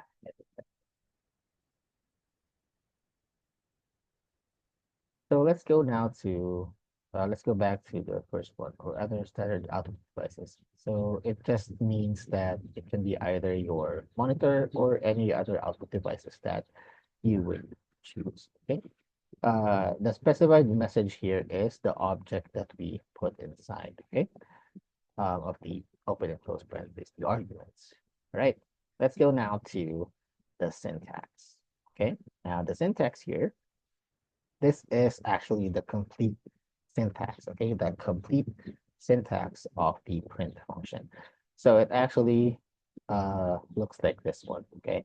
So this is the first argument, then there's a comma, then the second argument, comma, and then the third argument, comma, fourth, and then the fifth. So each argument is separated by a comma, all right? That you will pass here, okay? As values. But what we see here actually are what? They are the parameter names. Okay, now, what are parameters? Okay, okay. So these are the things that we can edit to um, change how the output looks like. So to change the output, to change the output. Okay, so let's go back here. To change the output, right? So these are the parameters, right? So we don't really know yet as of now how it changes the output. Let's go now to the next session. So these are the parameter values. So let's just read them one by one. So object or objects, meaning it can be one or more. Any object and as many as you like will be converted to string before printed. All right, so let's explore this one. Um, this is the first argument, right? And the other things here, the other parameters, you can see that they are optional. So meaning the one that we have been using earlier, okay, the the arguments that we've been passing was actually what? Was actually passed to the object parameter. Okay, you understand? So the argument is the actual value that we're passing. And then in this syntax, right, it's calling it the object parameter. So this is where the argument will end up inside of the function. Okay, so the string earlier, the string 45 or the number 45 will end up in this part, in this parameter inside of the function. Okay, all right. So it says as many as you like. Okay. So it's not indicated there, but usually if you want to add more objects, you can just add them in this way. So just add a comma and then as many objects as you like. For example, this one. Okay, so I'm going to run this code. And as you can see, it will just print it out as is. I'm just using numbers here because it's a lot easier, but it can be any other data type as well. So far, we've only discussed two data types, a string and a number. Um, so as you can see, as many as you like. How does it know when it ends? It knows when it ends because we're going to go to the next parameter, which is the set parameter. So that when we indicate it here, that we are using the set, Okay, that's how Python will know that this is the end of the object's parameter, this part. Okay, all right, so let's go to the sep parameter. So sep is equals to separator. Um, this is optional. You may or you may not put it on the function. Specify how to separate the objects. If there's more than one, if there's one, default is blank. So let's start with this one. Specify how many objects, how to separate the objects, right? If there's more than one. So earlier, when we had only one object, right, we can't really appreciate what the sep is, okay? Because there's only one object. But this time that we have a lot of objects, you can see that there's a space in between each object, right? There's a space in between each object in each um, value that we passed, right? So it says here how to separate the object. Default is blank. So that's why what we see here is blank. In between objects, there's a blank. All right. And in this example here, sample value, sep is equals to quote unquote separator. So this actually means that the value that you should pass to the sep parameter is a string. So let's play around with this one. So we're going to say sep, okay, we're going to say that the sep parameter is now, um, let's say you want to separate each object by using a colon. So for example, equal and then string, right? Remember the string, it has to be a string data type, right? I want to separate it using two colons, right? So if I run this code now, this is what I will see. So 45, colon, colon, 45. It's going to separate each number now by two colons. So this is the part where it says that we can edit these parameters to change how the output works. Okay, change the output. So earlier it was blanks. Now it's with two colons, right? Because we indicated the set parameter. But if we remove this one, the set parameter, it will just use the default value of blank, right? Let's go to the next one. The end parameter. Okay, end equals and then string. So, and then any kind of string you want. So optional, specify what to print and end. So default is /n. So let's start with this one. Specify at what to print at end. At the end of what? At the end of the entire object. So let's say, in this one, it doesn't really say, right? It just says at the end. So it's missing a bit on its definition. So this is the price you pay for using websites like this one. They don't really give out the complete description, right? They tend to simplify it as much as they can so that beginners can actually understand it. Okay, so it doesn't say that, but um, it will modify how the n works. So in this case, there should be a /n, but we don't actually see this one. How do we know that there's a /n? So we can copy this one for now. Let's say that let's just duplicate the output. Okay. So now we have two lines of code, the same thing, right? But right now we can actually appreciate the /n because the /n here is a code for the end parameter that says go to the next line. So you can just imagine a cursor is writing these things down. And then when it reaches the next part, it will press the enter key and then go to the next line. Okay. But what if we want to change that one, right? We want it to continue on the same line. So instead of /n, what if I want to, let's say, um, I want the first and second print statement to be separated by dashes, two dashes, like this one. Okay.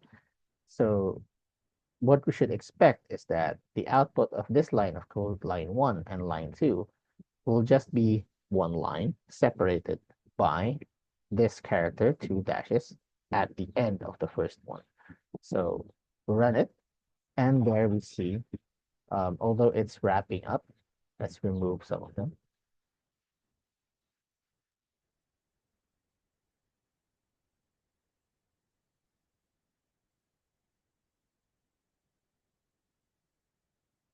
All right, so now we can see them in one line, okay?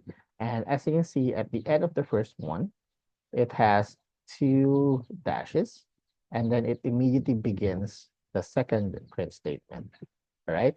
So this is what you want to use if you want the print statements to be printed in the same line, all right? And at this point here, since we did not indicate the end parameter to be the same as this one, it's gonna use the slash n again. So if we copy this code and then copy it to the next line, what would happen is that the same line of code will go to the next line, the second line. So if we print this one out, you will see the third one at the next line because the ending here is um, slash n. Okay, so you might be asking, sir, what are the other codes available aside for slash n, where there is the slash t slash slash, I think. So these are the escape characters. We call them escape characters. You can just search this one on your own for the other escape characters available, right? I tend not to encourage memorizations for my students. I tend to encourage them reading documentations, all right? Practicing their research skills. So yeah, you can go ahead and just search for escape characters or, you know, explore around a bit. Like how would you search this one if this was your first time? Like maybe you can search print function and parameter possible values, something like that. Okay. So I think we've explained most of it, right? Dealing with functions. Okay. So we're gonna stop here for this part because the next two parameters are not really that useful, and it's not um commonly used, right? More like it's for very specific use cases right now. So we'll just skip these two, but just remember that there are two additional ones at the end. Okay. Um, let's see. Maybe I missed something here. On websites like this one, there are usually examples like on how to use each one and the other parameters so that you can understand. But again, this isn't actually complete, right? Like there are some missing parts. This, on the other hand, the actual documentation, right, for Python, okay, this is how it reads. Okay, it's using in the syntax here, it's not using says, it's using the um asterisk. Okay, so this is what's most common, right? Not like this, right? Not object with an S. Usually it's indicated like this one. Whenever you see something like this, it can mean that it can be one or more objects, right? And then the values indicated here are usually the default values automatically, not like this one, separator and because it's kind of confusing, right? You don't know why is it put separator there, and then we don't see that output anywhere that says separator and end. Okay.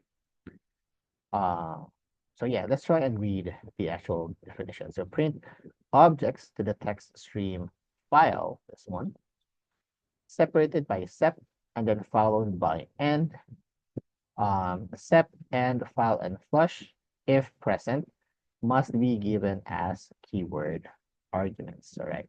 So this is another um, term. So it says arguments, right? So what are keyword arguments?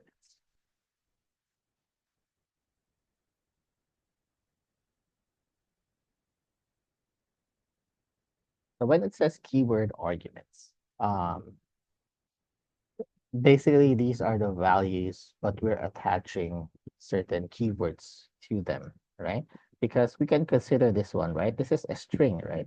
Uh, like a regular string, but since it needs us to give it as a keyword argument, then we need to attach it to something. That's why there's a sep equal here.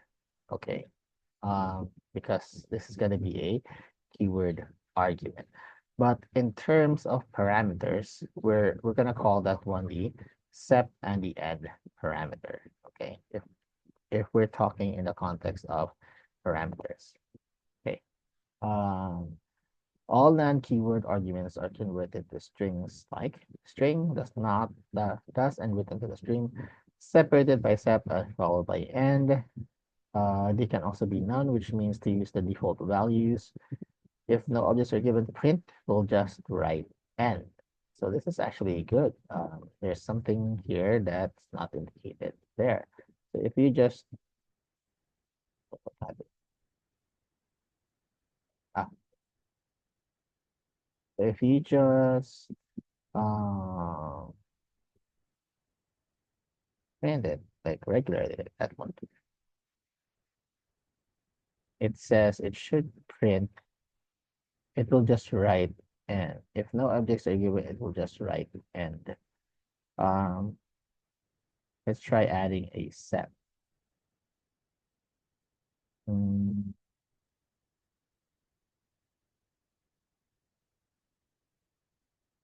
yeah, valid syntax. So let's try adding a blank string. Mm. So in this case, maybe there's a special way for us to do in order for it to write end, or maybe end here is just blank. It doesn't really say, right? Um, the file argument must be an object with a write string method. So this is a bit advanced, right? Some arguments are strings. All right. And there's also a change version here. So this is actually important, especially when you're trying to update your programs. You have to be familiar with these things on what changed. But yeah, usually you don't have to worry about that one for now, at least. Okay. Let's go back here. So I wasn't able to output end. I'm not sure why. Maybe it's because I'm using Jupyter Notebook. Maybe it's different for PyCharm or Visual Studio. Who knows? But that's not the point. Why would you want to print something without an object, right? So it doesn't really make sense. I think it's just there for error purposes, um, so that it won't result into an error and stop your program. All right. So we're done comparing two different ways on how to check the documentation. One is the official one is um the user-friendly one. Okay. Um, so right now, for my opinion, is that this is good for beginners, but it's not really the complete description or the complete definition. If you want the more complete version, you have to go to the actual website and their documentation. Okay, but the price is that it's usually harder to read because, like this one, there are no examples. Like, there are no examples. You're just gonna have to read between the lines and then try to understand and then experiment on your own. Okay, so that's the tricky part. Um, what else?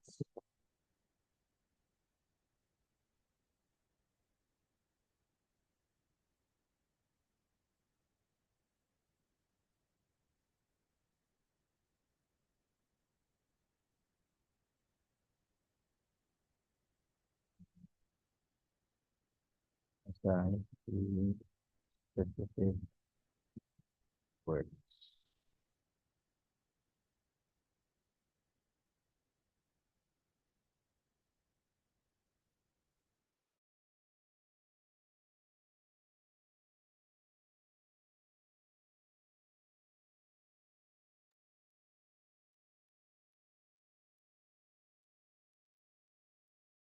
Any questions so far, by the way, Sir Red?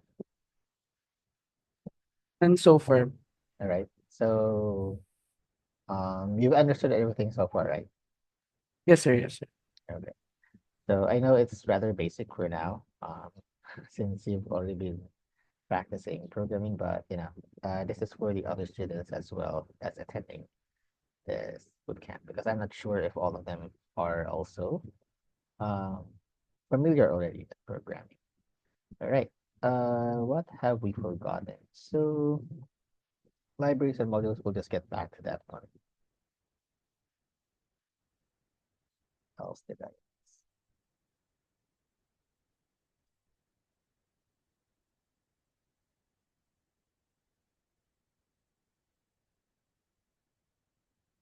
Ah, yes. Okay. Sometimes the values, okay, the arguments that you're gonna use is not in string format. Okay. So for example, like the file and flush here, you can see that um they are not strings. Okay, they are just written as is because they are different data types. All right.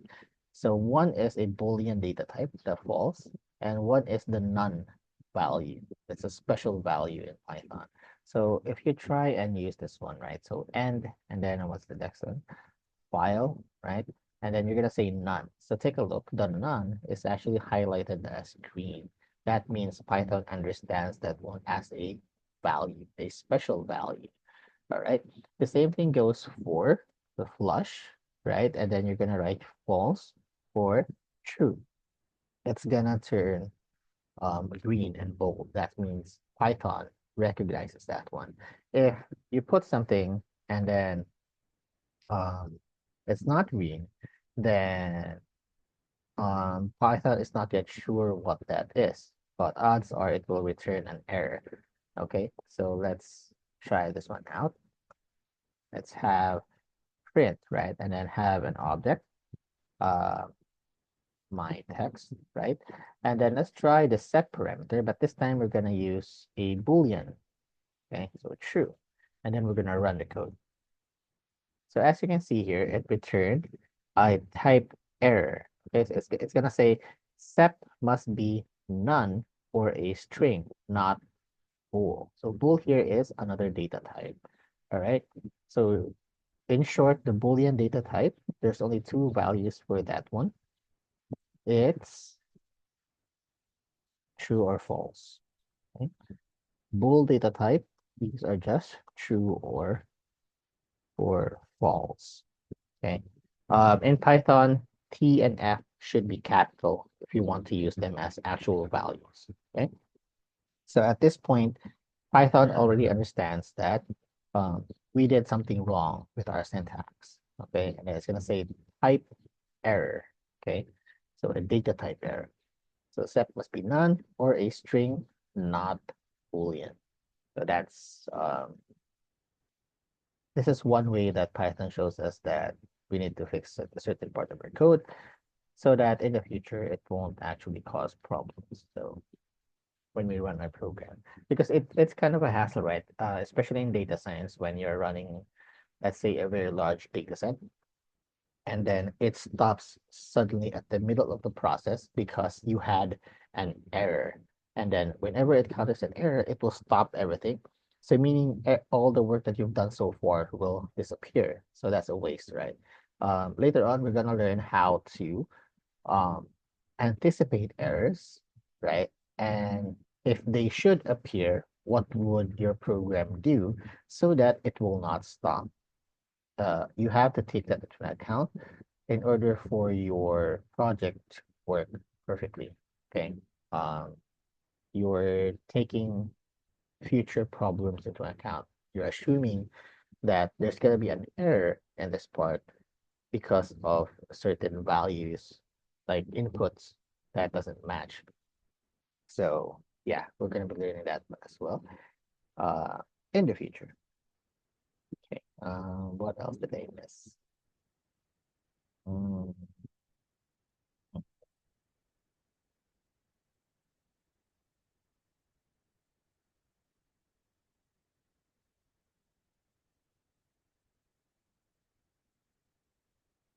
yeah, I think that's all of it for functions.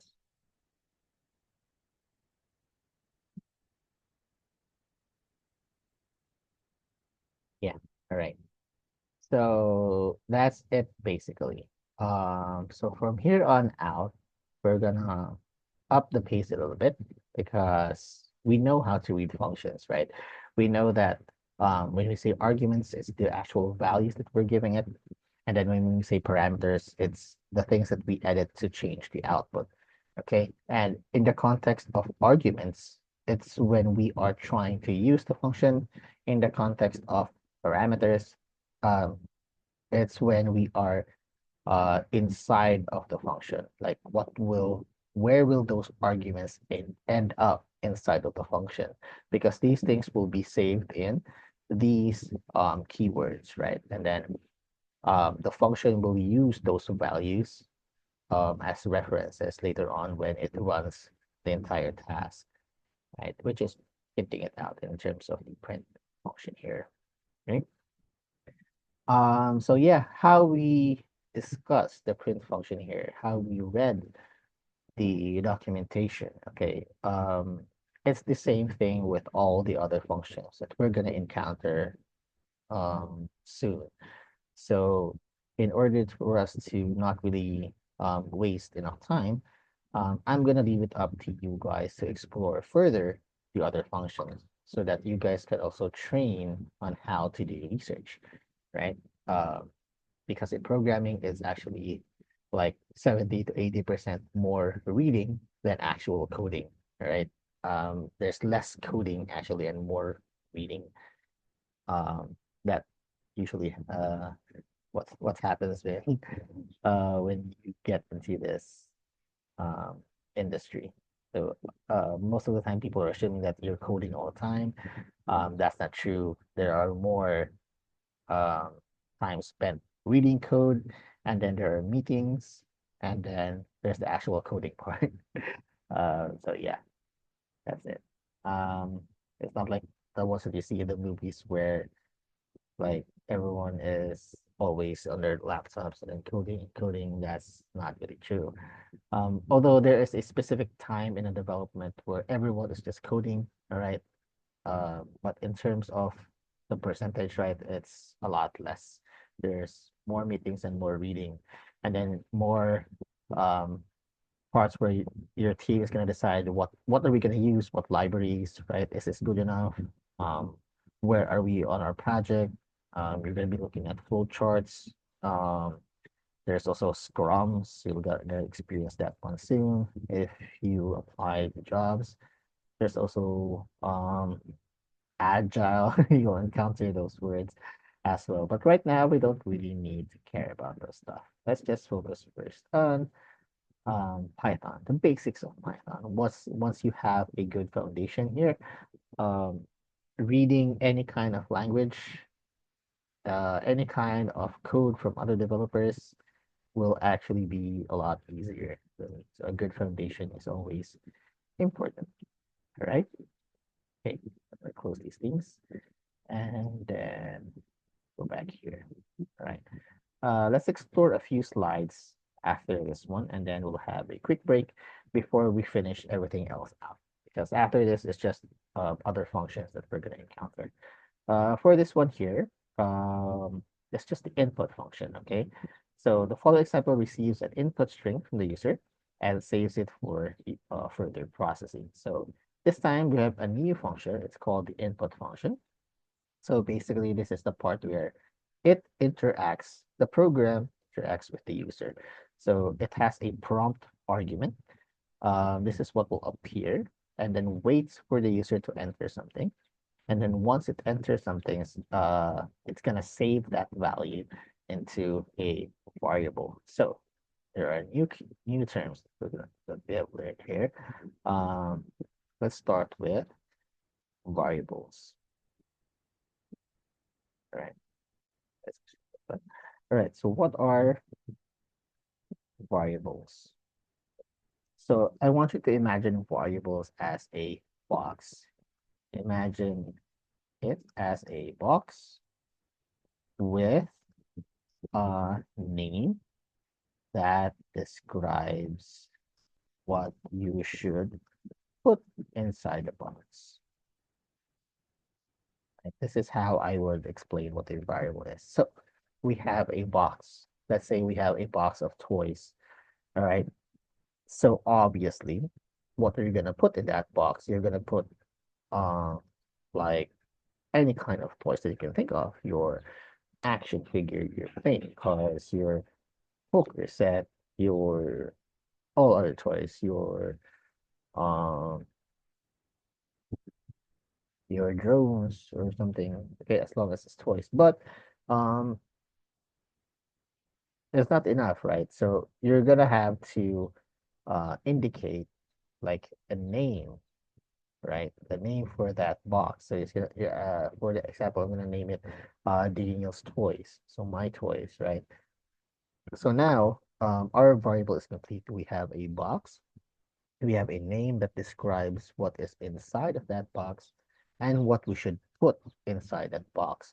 So we are describing it as Daniel's toys. So obviously only toys will go inside. All right. If we try to put something like plates or mugs, what the box should do is it's gonna close up. Right. It's not gonna accept those things because they are not toys. Okay, so that's the point here. Um, that's the point of how variables work. In other languages, when you declare variables, you're also going to indicate the data type. So for example, in C++, this is how it does it. You're going to have to indicate at first in the beginning um, what data type. So we have an integer data type, for example. You don't have to remember this one. It's just for comparison. And then you indicate the name of your box. So I'm going to say Daniel's toys. And then you're going to assign the toys that you have. Okay. Um, so since this is an integer, right, it should be a number. So 5, for example. But the way that Python works is that we don't have to indicate the data type anymore, right? What we do is just directly say Daniel voice and then assign whatever we want, okay? The point here is that Python will automatically understand what you're trying to put. This is what makes Python more user friendly, all right? Because we can actually just forget for a moment that there are data types, okay? Just in terms of creating variable, because if you were to type in string here, string, for example, like this one, a string that is gonna automatically add that data type extension to that variable. All right, we don't have to think about it anymore. If we're gonna use a number, then automatically it will be a number data type variable. Okay, so why do we need variables? Okay, because we're gonna at some point we're gonna save a certain data for use later on. Okay, saves a data for use later on. All right. So in this case, in this function, right, we want to use the name later on. Okay. So we're going to have to save that one in a variable. So that's why we're going to save it to the name variable. So name, right, the verb name is equal to whatever is the result of this input function. Okay. So let's try and search for temporarily the input function in Google. Okay. Here's one. Actually, it's just computing schools. All right, so it's a very basic thing. Prompt. Again, it's missing something that I'm looking for. Let's go to the python.org again. Maybe I shouldn't have closed that one. Python docs, because there's a specific thing here that I'm looking that is very critical for our discussion.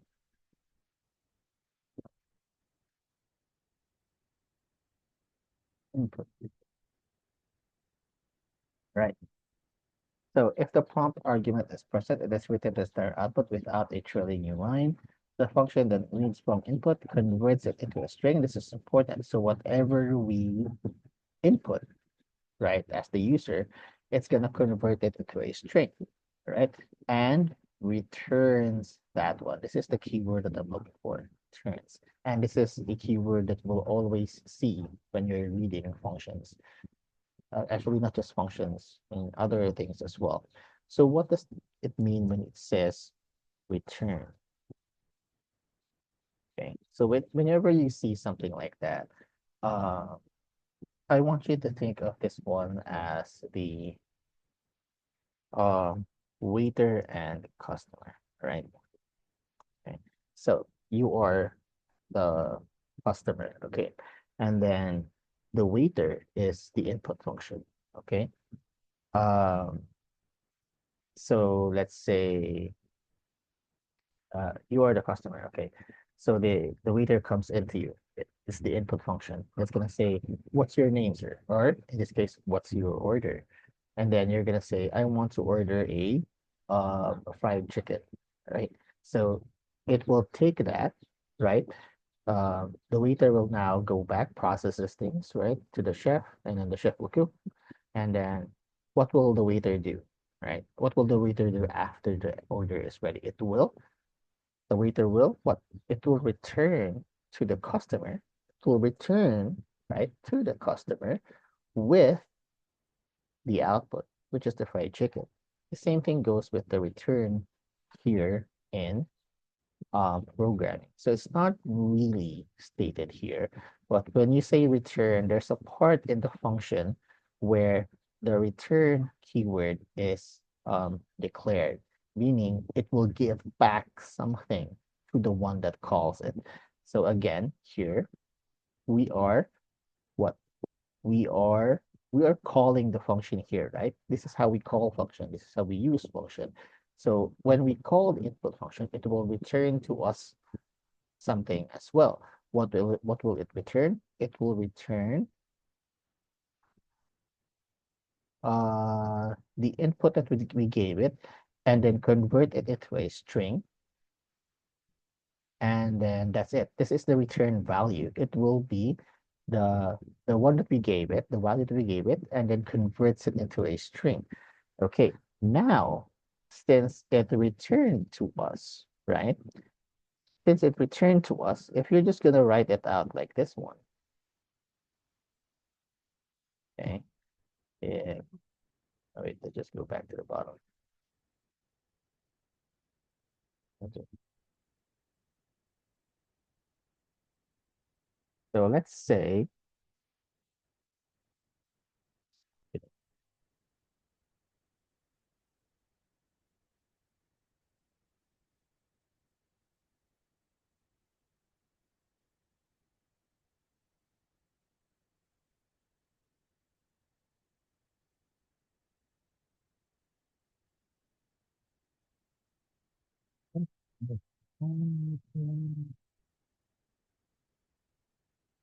what's wrong with my browser?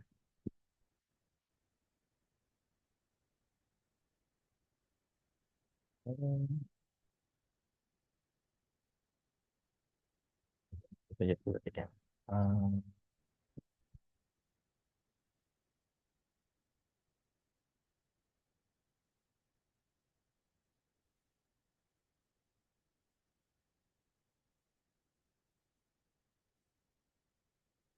so it's just, um, instead of going down, let's go up. I don't know what's wrong with this. Okay, let's go up. All right, there you go. Okay, if we're gonna say input, right, and then we're gonna say, um, what is your name? Okay, so if we go back to our waiter customer example with this, right? This is our waiter, right? And it's gonna ask, what is your name? Okay, we are gonna run it, right? And then what is your name? Say it's Daniel. Okay. Um, and then it returns to us, right? So that's why it displays here as Daniel as a string. If we enter something else, like what is your name? I'm gonna say 45. It's the number 45. I'm typing out the number 45. But it's gonna return to me as a string. You see, it's being displayed directly after because the function will return something back, right? But, if it returns something back, then what happens? What does the waiter see? It sees that there is no one at the table because the customer is gone. No one is to receive the return value. So what do we do? Well, we're gonna assign it a temporary uh, container. So that's the value variable. So we're gonna say mm, I'm gonna say this one temp, right?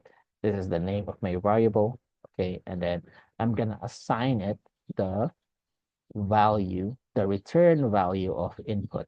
So if I run it again, and then I'm gonna say Daniel, you can see that the output disappears because what? Um, it's not directly placed on the table anymore. It's being placed inside the variable. So now the variable here is um, has something inside of it. Let's just change it to something that has a meaningful um, meaning. So my name, right? And then Daniel. Okay, so now this one, this value is inside the variable. And what? This value is also of type string, data type string. So you have to remember that one. What you're working here with this variable is a string data type. All right, so remember earlier when I say that you're going to assume everything is a object, okay? So does that mean that a variable is an object? So the answer is yes. So the variable is an object. So meaning we can just print this one here and then just directly call out the name of the variable, my name. If we run this code, okay, I'm going to say Daniel, then it will print out Daniel here, okay? So let's add something here. Let's say your name. Oh no, wait. How about hi, right? And then let's use concatenation, right? We know that my name is a string. We know that if we use the plus operator between strings, it's a concatenations and it's gonna combine them together. So we're gonna say hi, Daniel. Okay. So we're gonna run this one again, Daniel, and it's gonna say hi, Daniel. But there's something wrong, right? There's no space. So what can we do? Maybe we can concatenate a space in between like that. And then if we run this one again, it will have this a better format right now, a readable format, okay? But if you remember, we also have the sep parameter, right? So we could have just used them as regular objects like this one, and then separated them by a comma, and then the result will still be the same. All right, so you have two ways now on displaying the same output in different ways. Okay, all right, so that's for the input function and what the return word actually means. Again, the return is actually a certain keyword declared inside, somewhere inside of the function, the code of the function. Okay. And that's really important to remember because whenever you see that word, that means you can save it for a later time. Okay. Or you can directly use that value if you want. You can also do that one. All right. So the next part here is, I forgot. We're gonna have to take a break.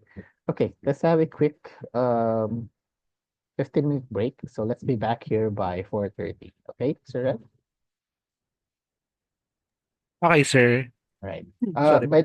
By the way, do you have any questions so far? Wala naman po. All right. That's okay. Bye. 15.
Right.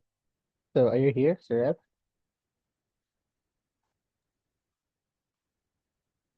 Hello? Hello, sir. Ah, right. Naglolo ko yung mic. Sorry That's po. okay. That's all right. Okay, so 30 minutes more to go, and we're done for this session. Okay. Whew. All right. Next week probably we'll have exercises. Right now, we'll just focus more on the discussion proper. Uh,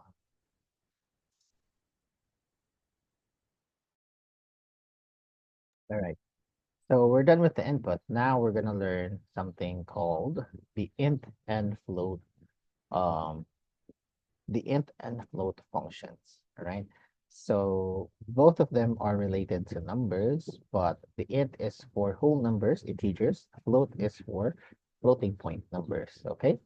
So how do we use these functions? Well, you give it numbers that are in string, that have a string data type numbers, and then it's gonna convert it into actual int or float numbers. All right. So let's go back here to our program, no, wait, our notebook, and where is our input for this one? Oh, right. So remember that the input has a return statement. So it's gonna return the thing that we input as a string, right? So it's already in a string. So if we give it a number, it's gonna be a number as a string data type. But the input, the int and the float function, what needs a number that is a string data type. So can we just not put the input function inside of the int or float function as an argument, right? Because it's just gonna become, it's just gonna return a number that is a string data type, right? So we can just directly put it inside of another function because in the end, it's going to use that as its new value for the argument. So kind of like this, if we say like, I'm going to say my first number, number is equals to, right, input, and then please give me your first number. Space. All right. We know that this input will give us a return of a number that is in a string data type because we're gonna assume that the user will give a number. Okay, so meaning we can just directly use that return value as an argument to another function. So we're gonna say int in the case of int and put everything inside of the open and close parentheses. Okay, this will work because how Python works is that it's gonna start inside out. Okay, whenever Python reads a line, it analyzes it first, and then starts at the innermost level, and then works its way outside according to um according to a certain rule, uh like the MDAS in basic mathematics, where if you have a series of operations, multiplication, division, addition, subtraction, right, in one big expression, it's gonna prioritize first um the multiplication part, right? That's the one that it prioritizes first, and then works its way down. There's an improvement of the MDAS, which is the PEMDAS, right? It starts with the parentheses and then exponents and then multiplication, division, etc. So that's also how it works in Python or in any other programming language, actually. It always starts at the innermost level and then works its way outside. So meaning it will process first the input function before it processes the int function, all right? So if we were to run this, it will automatically, well, the int function will what? It will return to us a number data type value.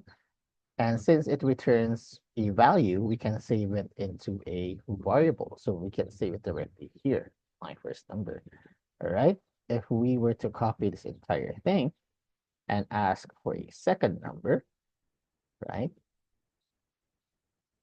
Say sec, just to make it short, second number. So it will be saved here. Okay. Although it looks the same, right? The format is the same.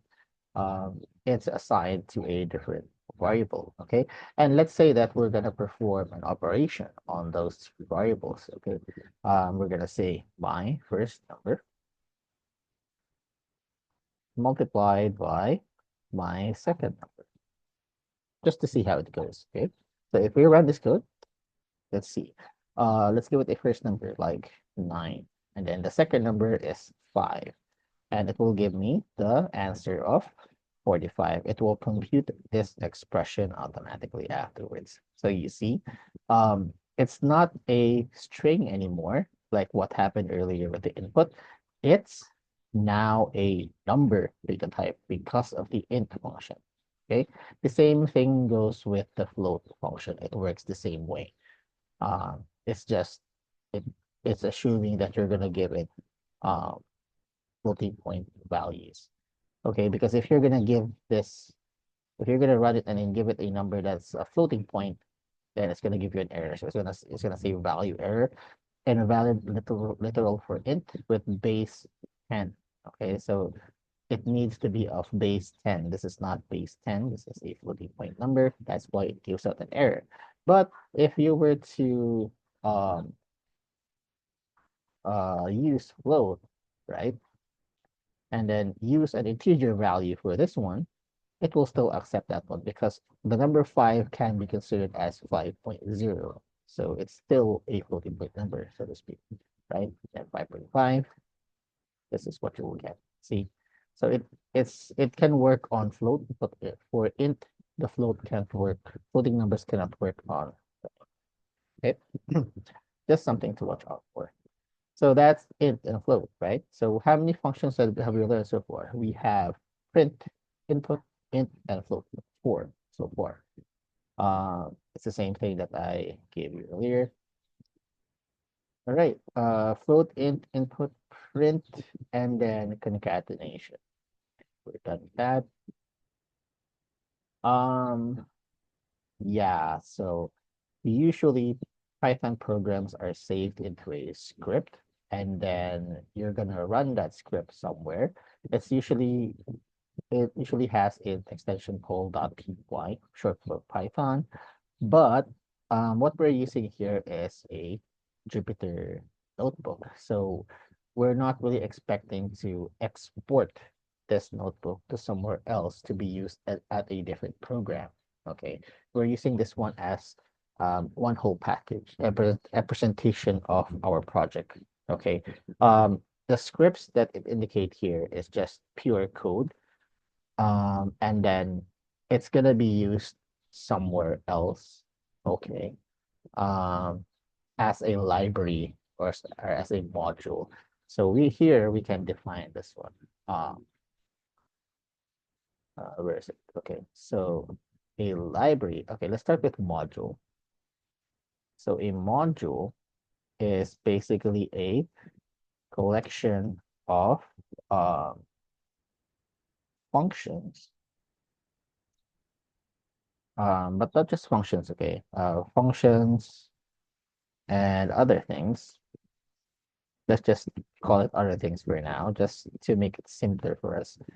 Um, um, Saved as a script file that can be imported um, to other programs. So this is what modules are. Okay. What makes a library different is this is basically a collection of mm, two or more modules that um, focuses on the mm, same topic, same context. Maybe we can say same context. So let's say, for example, we have modules for like uh, modules for basic mathematics. Like uh, we have a module for statistics. We have a module for algebra, trigonometry.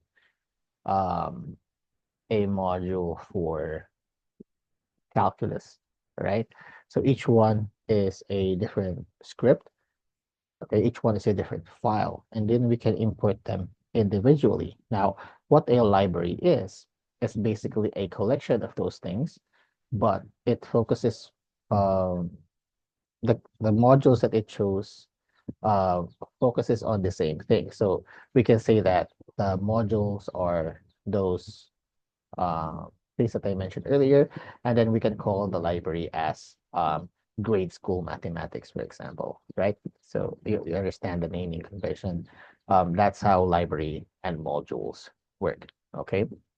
Um, so it can happen that the module, right, the code base is maintained by different developers, and then the library now is dependent on those developers continuing their work in order to keep the library running. So we call those dependencies. Okay, some libraries, some modules as well also depend on other scripts, right? Sometimes we call it technologies in order for it to work. Okay, so basically in the library called Grade School Mathematics, you can access all of those modules that I mentioned before, but each of them is maintained by uh, different developers. Okay, so that's the difference between them. Um, so yeah, actually, we're not really concerned with that one because usually in data science, we just concern ourselves with just one file, the one that we're currently working on, and then we're just gonna do everything that we need to do in that one file usually. Um, Instead, what we're gonna be doing is we're gonna be importing libraries and modules instead of us creating something that will be exported to something else. All right. Okay. So this is what it shall look like. Um, I think we've seen this one earlier. So as you can see, the output looks, how you input it looks the same way as what we did here um, in our example. Right? Okay, next. All right. So this is how the interpreter works in Python, just a flow chart. So our Python code runs through the um, translator and the syntax checker. Of course, it will return syntax error messages. You've seen one earlier. And then it's going to be converted into bytecode. And then it's going to go to the PVM or the Python virtual machine where um, it's running so that it can accept input and display output as well. If there are other messages, then other error messages, then it will also display that. Okay. Detecting and correcting syntax errors. We've seen this one earlier.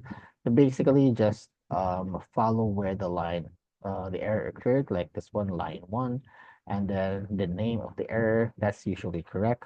The difficult part is the one we call bugs, because these are the ones that um avoid detection, so to speak. Um, because it accepts it as true, for example, but it should not have accepted that value. Like, for example, uh, you set a number as float, but you input something like an integer, right? Or maybe uh, you want to, like, you want to have a certain value in a certain range, like in between 5 and 6, but it will never be 5 and 6 exactly, like 5.0 or 6.0. So if you enter 5 or you enter 6, then it should um return an error, but instead it got through. So that will be considered a bug because um it wasn't detected.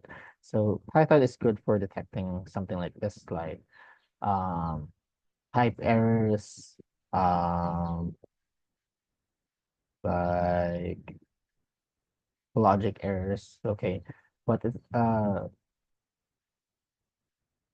logic errors or bugs is kind of difficult to detect because uh, that's just the way it is. We can't really make something that can detect that one. We can make Python anticipate something like that. Like for example, when we get to loops, we can make Python detect that what the developer has created is actually an infinite loop, and it's gonna crash the device or the program sooner or later. So it can anticipate that one just by reading the code. Like there's no exit point. Like it can identify that one. The Python can actually understand that one, but some errors just can get through. That's why we have testers. So you have a program, right? So what these testers do is that they design test cases, test values, and then test outputs. So it's gonna give out um, like like you have a function, and then what they do is they are gonna test that function with different values, and they also expect that they'll give it values that it doesn't need. Like it should accept strings, but you're giving it numbers. So what will it do? If it will crash, then you need to um, anticipate that one. Like you're gonna have to have a way to take care of that error. Otherwise, your program will stop. So um, that's the purpose of testers. They just ensure that whatever the input will be, right? Whatever happens to the function, whatever input it receives, it will not result into an error that will stop the program. It will just keep on going. So it's an entirely different thing. It's still programming, but usually it's a different department. So you have developers, right? And then it's separated into different sections. You have the testers, you have the main developers, you have the server guys, you have the DevOps, those kinds of things. So that's something you can expect in this industry. All right, next. And we're done. So we're at the chapter summary. Um, so nothing really much to summarize here. It's just basically a review of what we've discussed earlier. Yeah, I think I've covered everything. So, do you have any questions so far, Sir Rev? Wala naman, sir. All right. So it's sort of basics for now, but this is one of the foundations that I really want to teach my students because after this, we're going to be dealing with control structures and then these three function PowerPoints.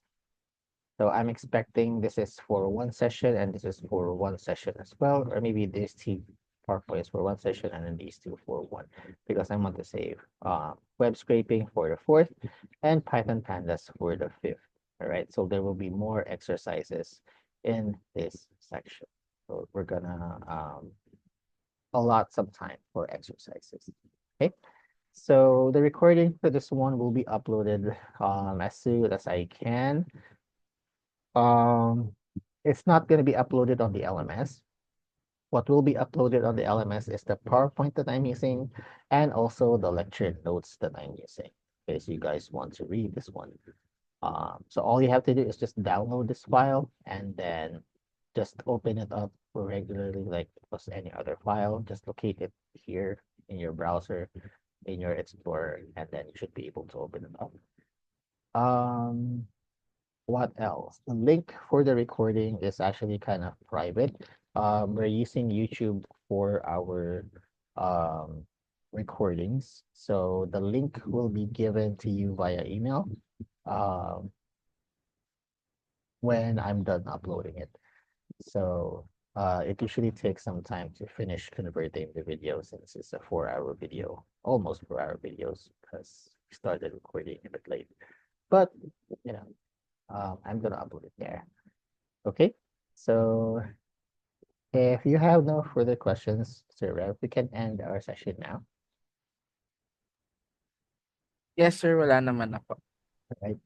So yeah, just continue practicing what you have learned so far, and we'll continue this one next week. All right. So have Okay, a great sir. weekend. See you next week. You too, Goodbye. sir. God bless po. All right. Bye. Share.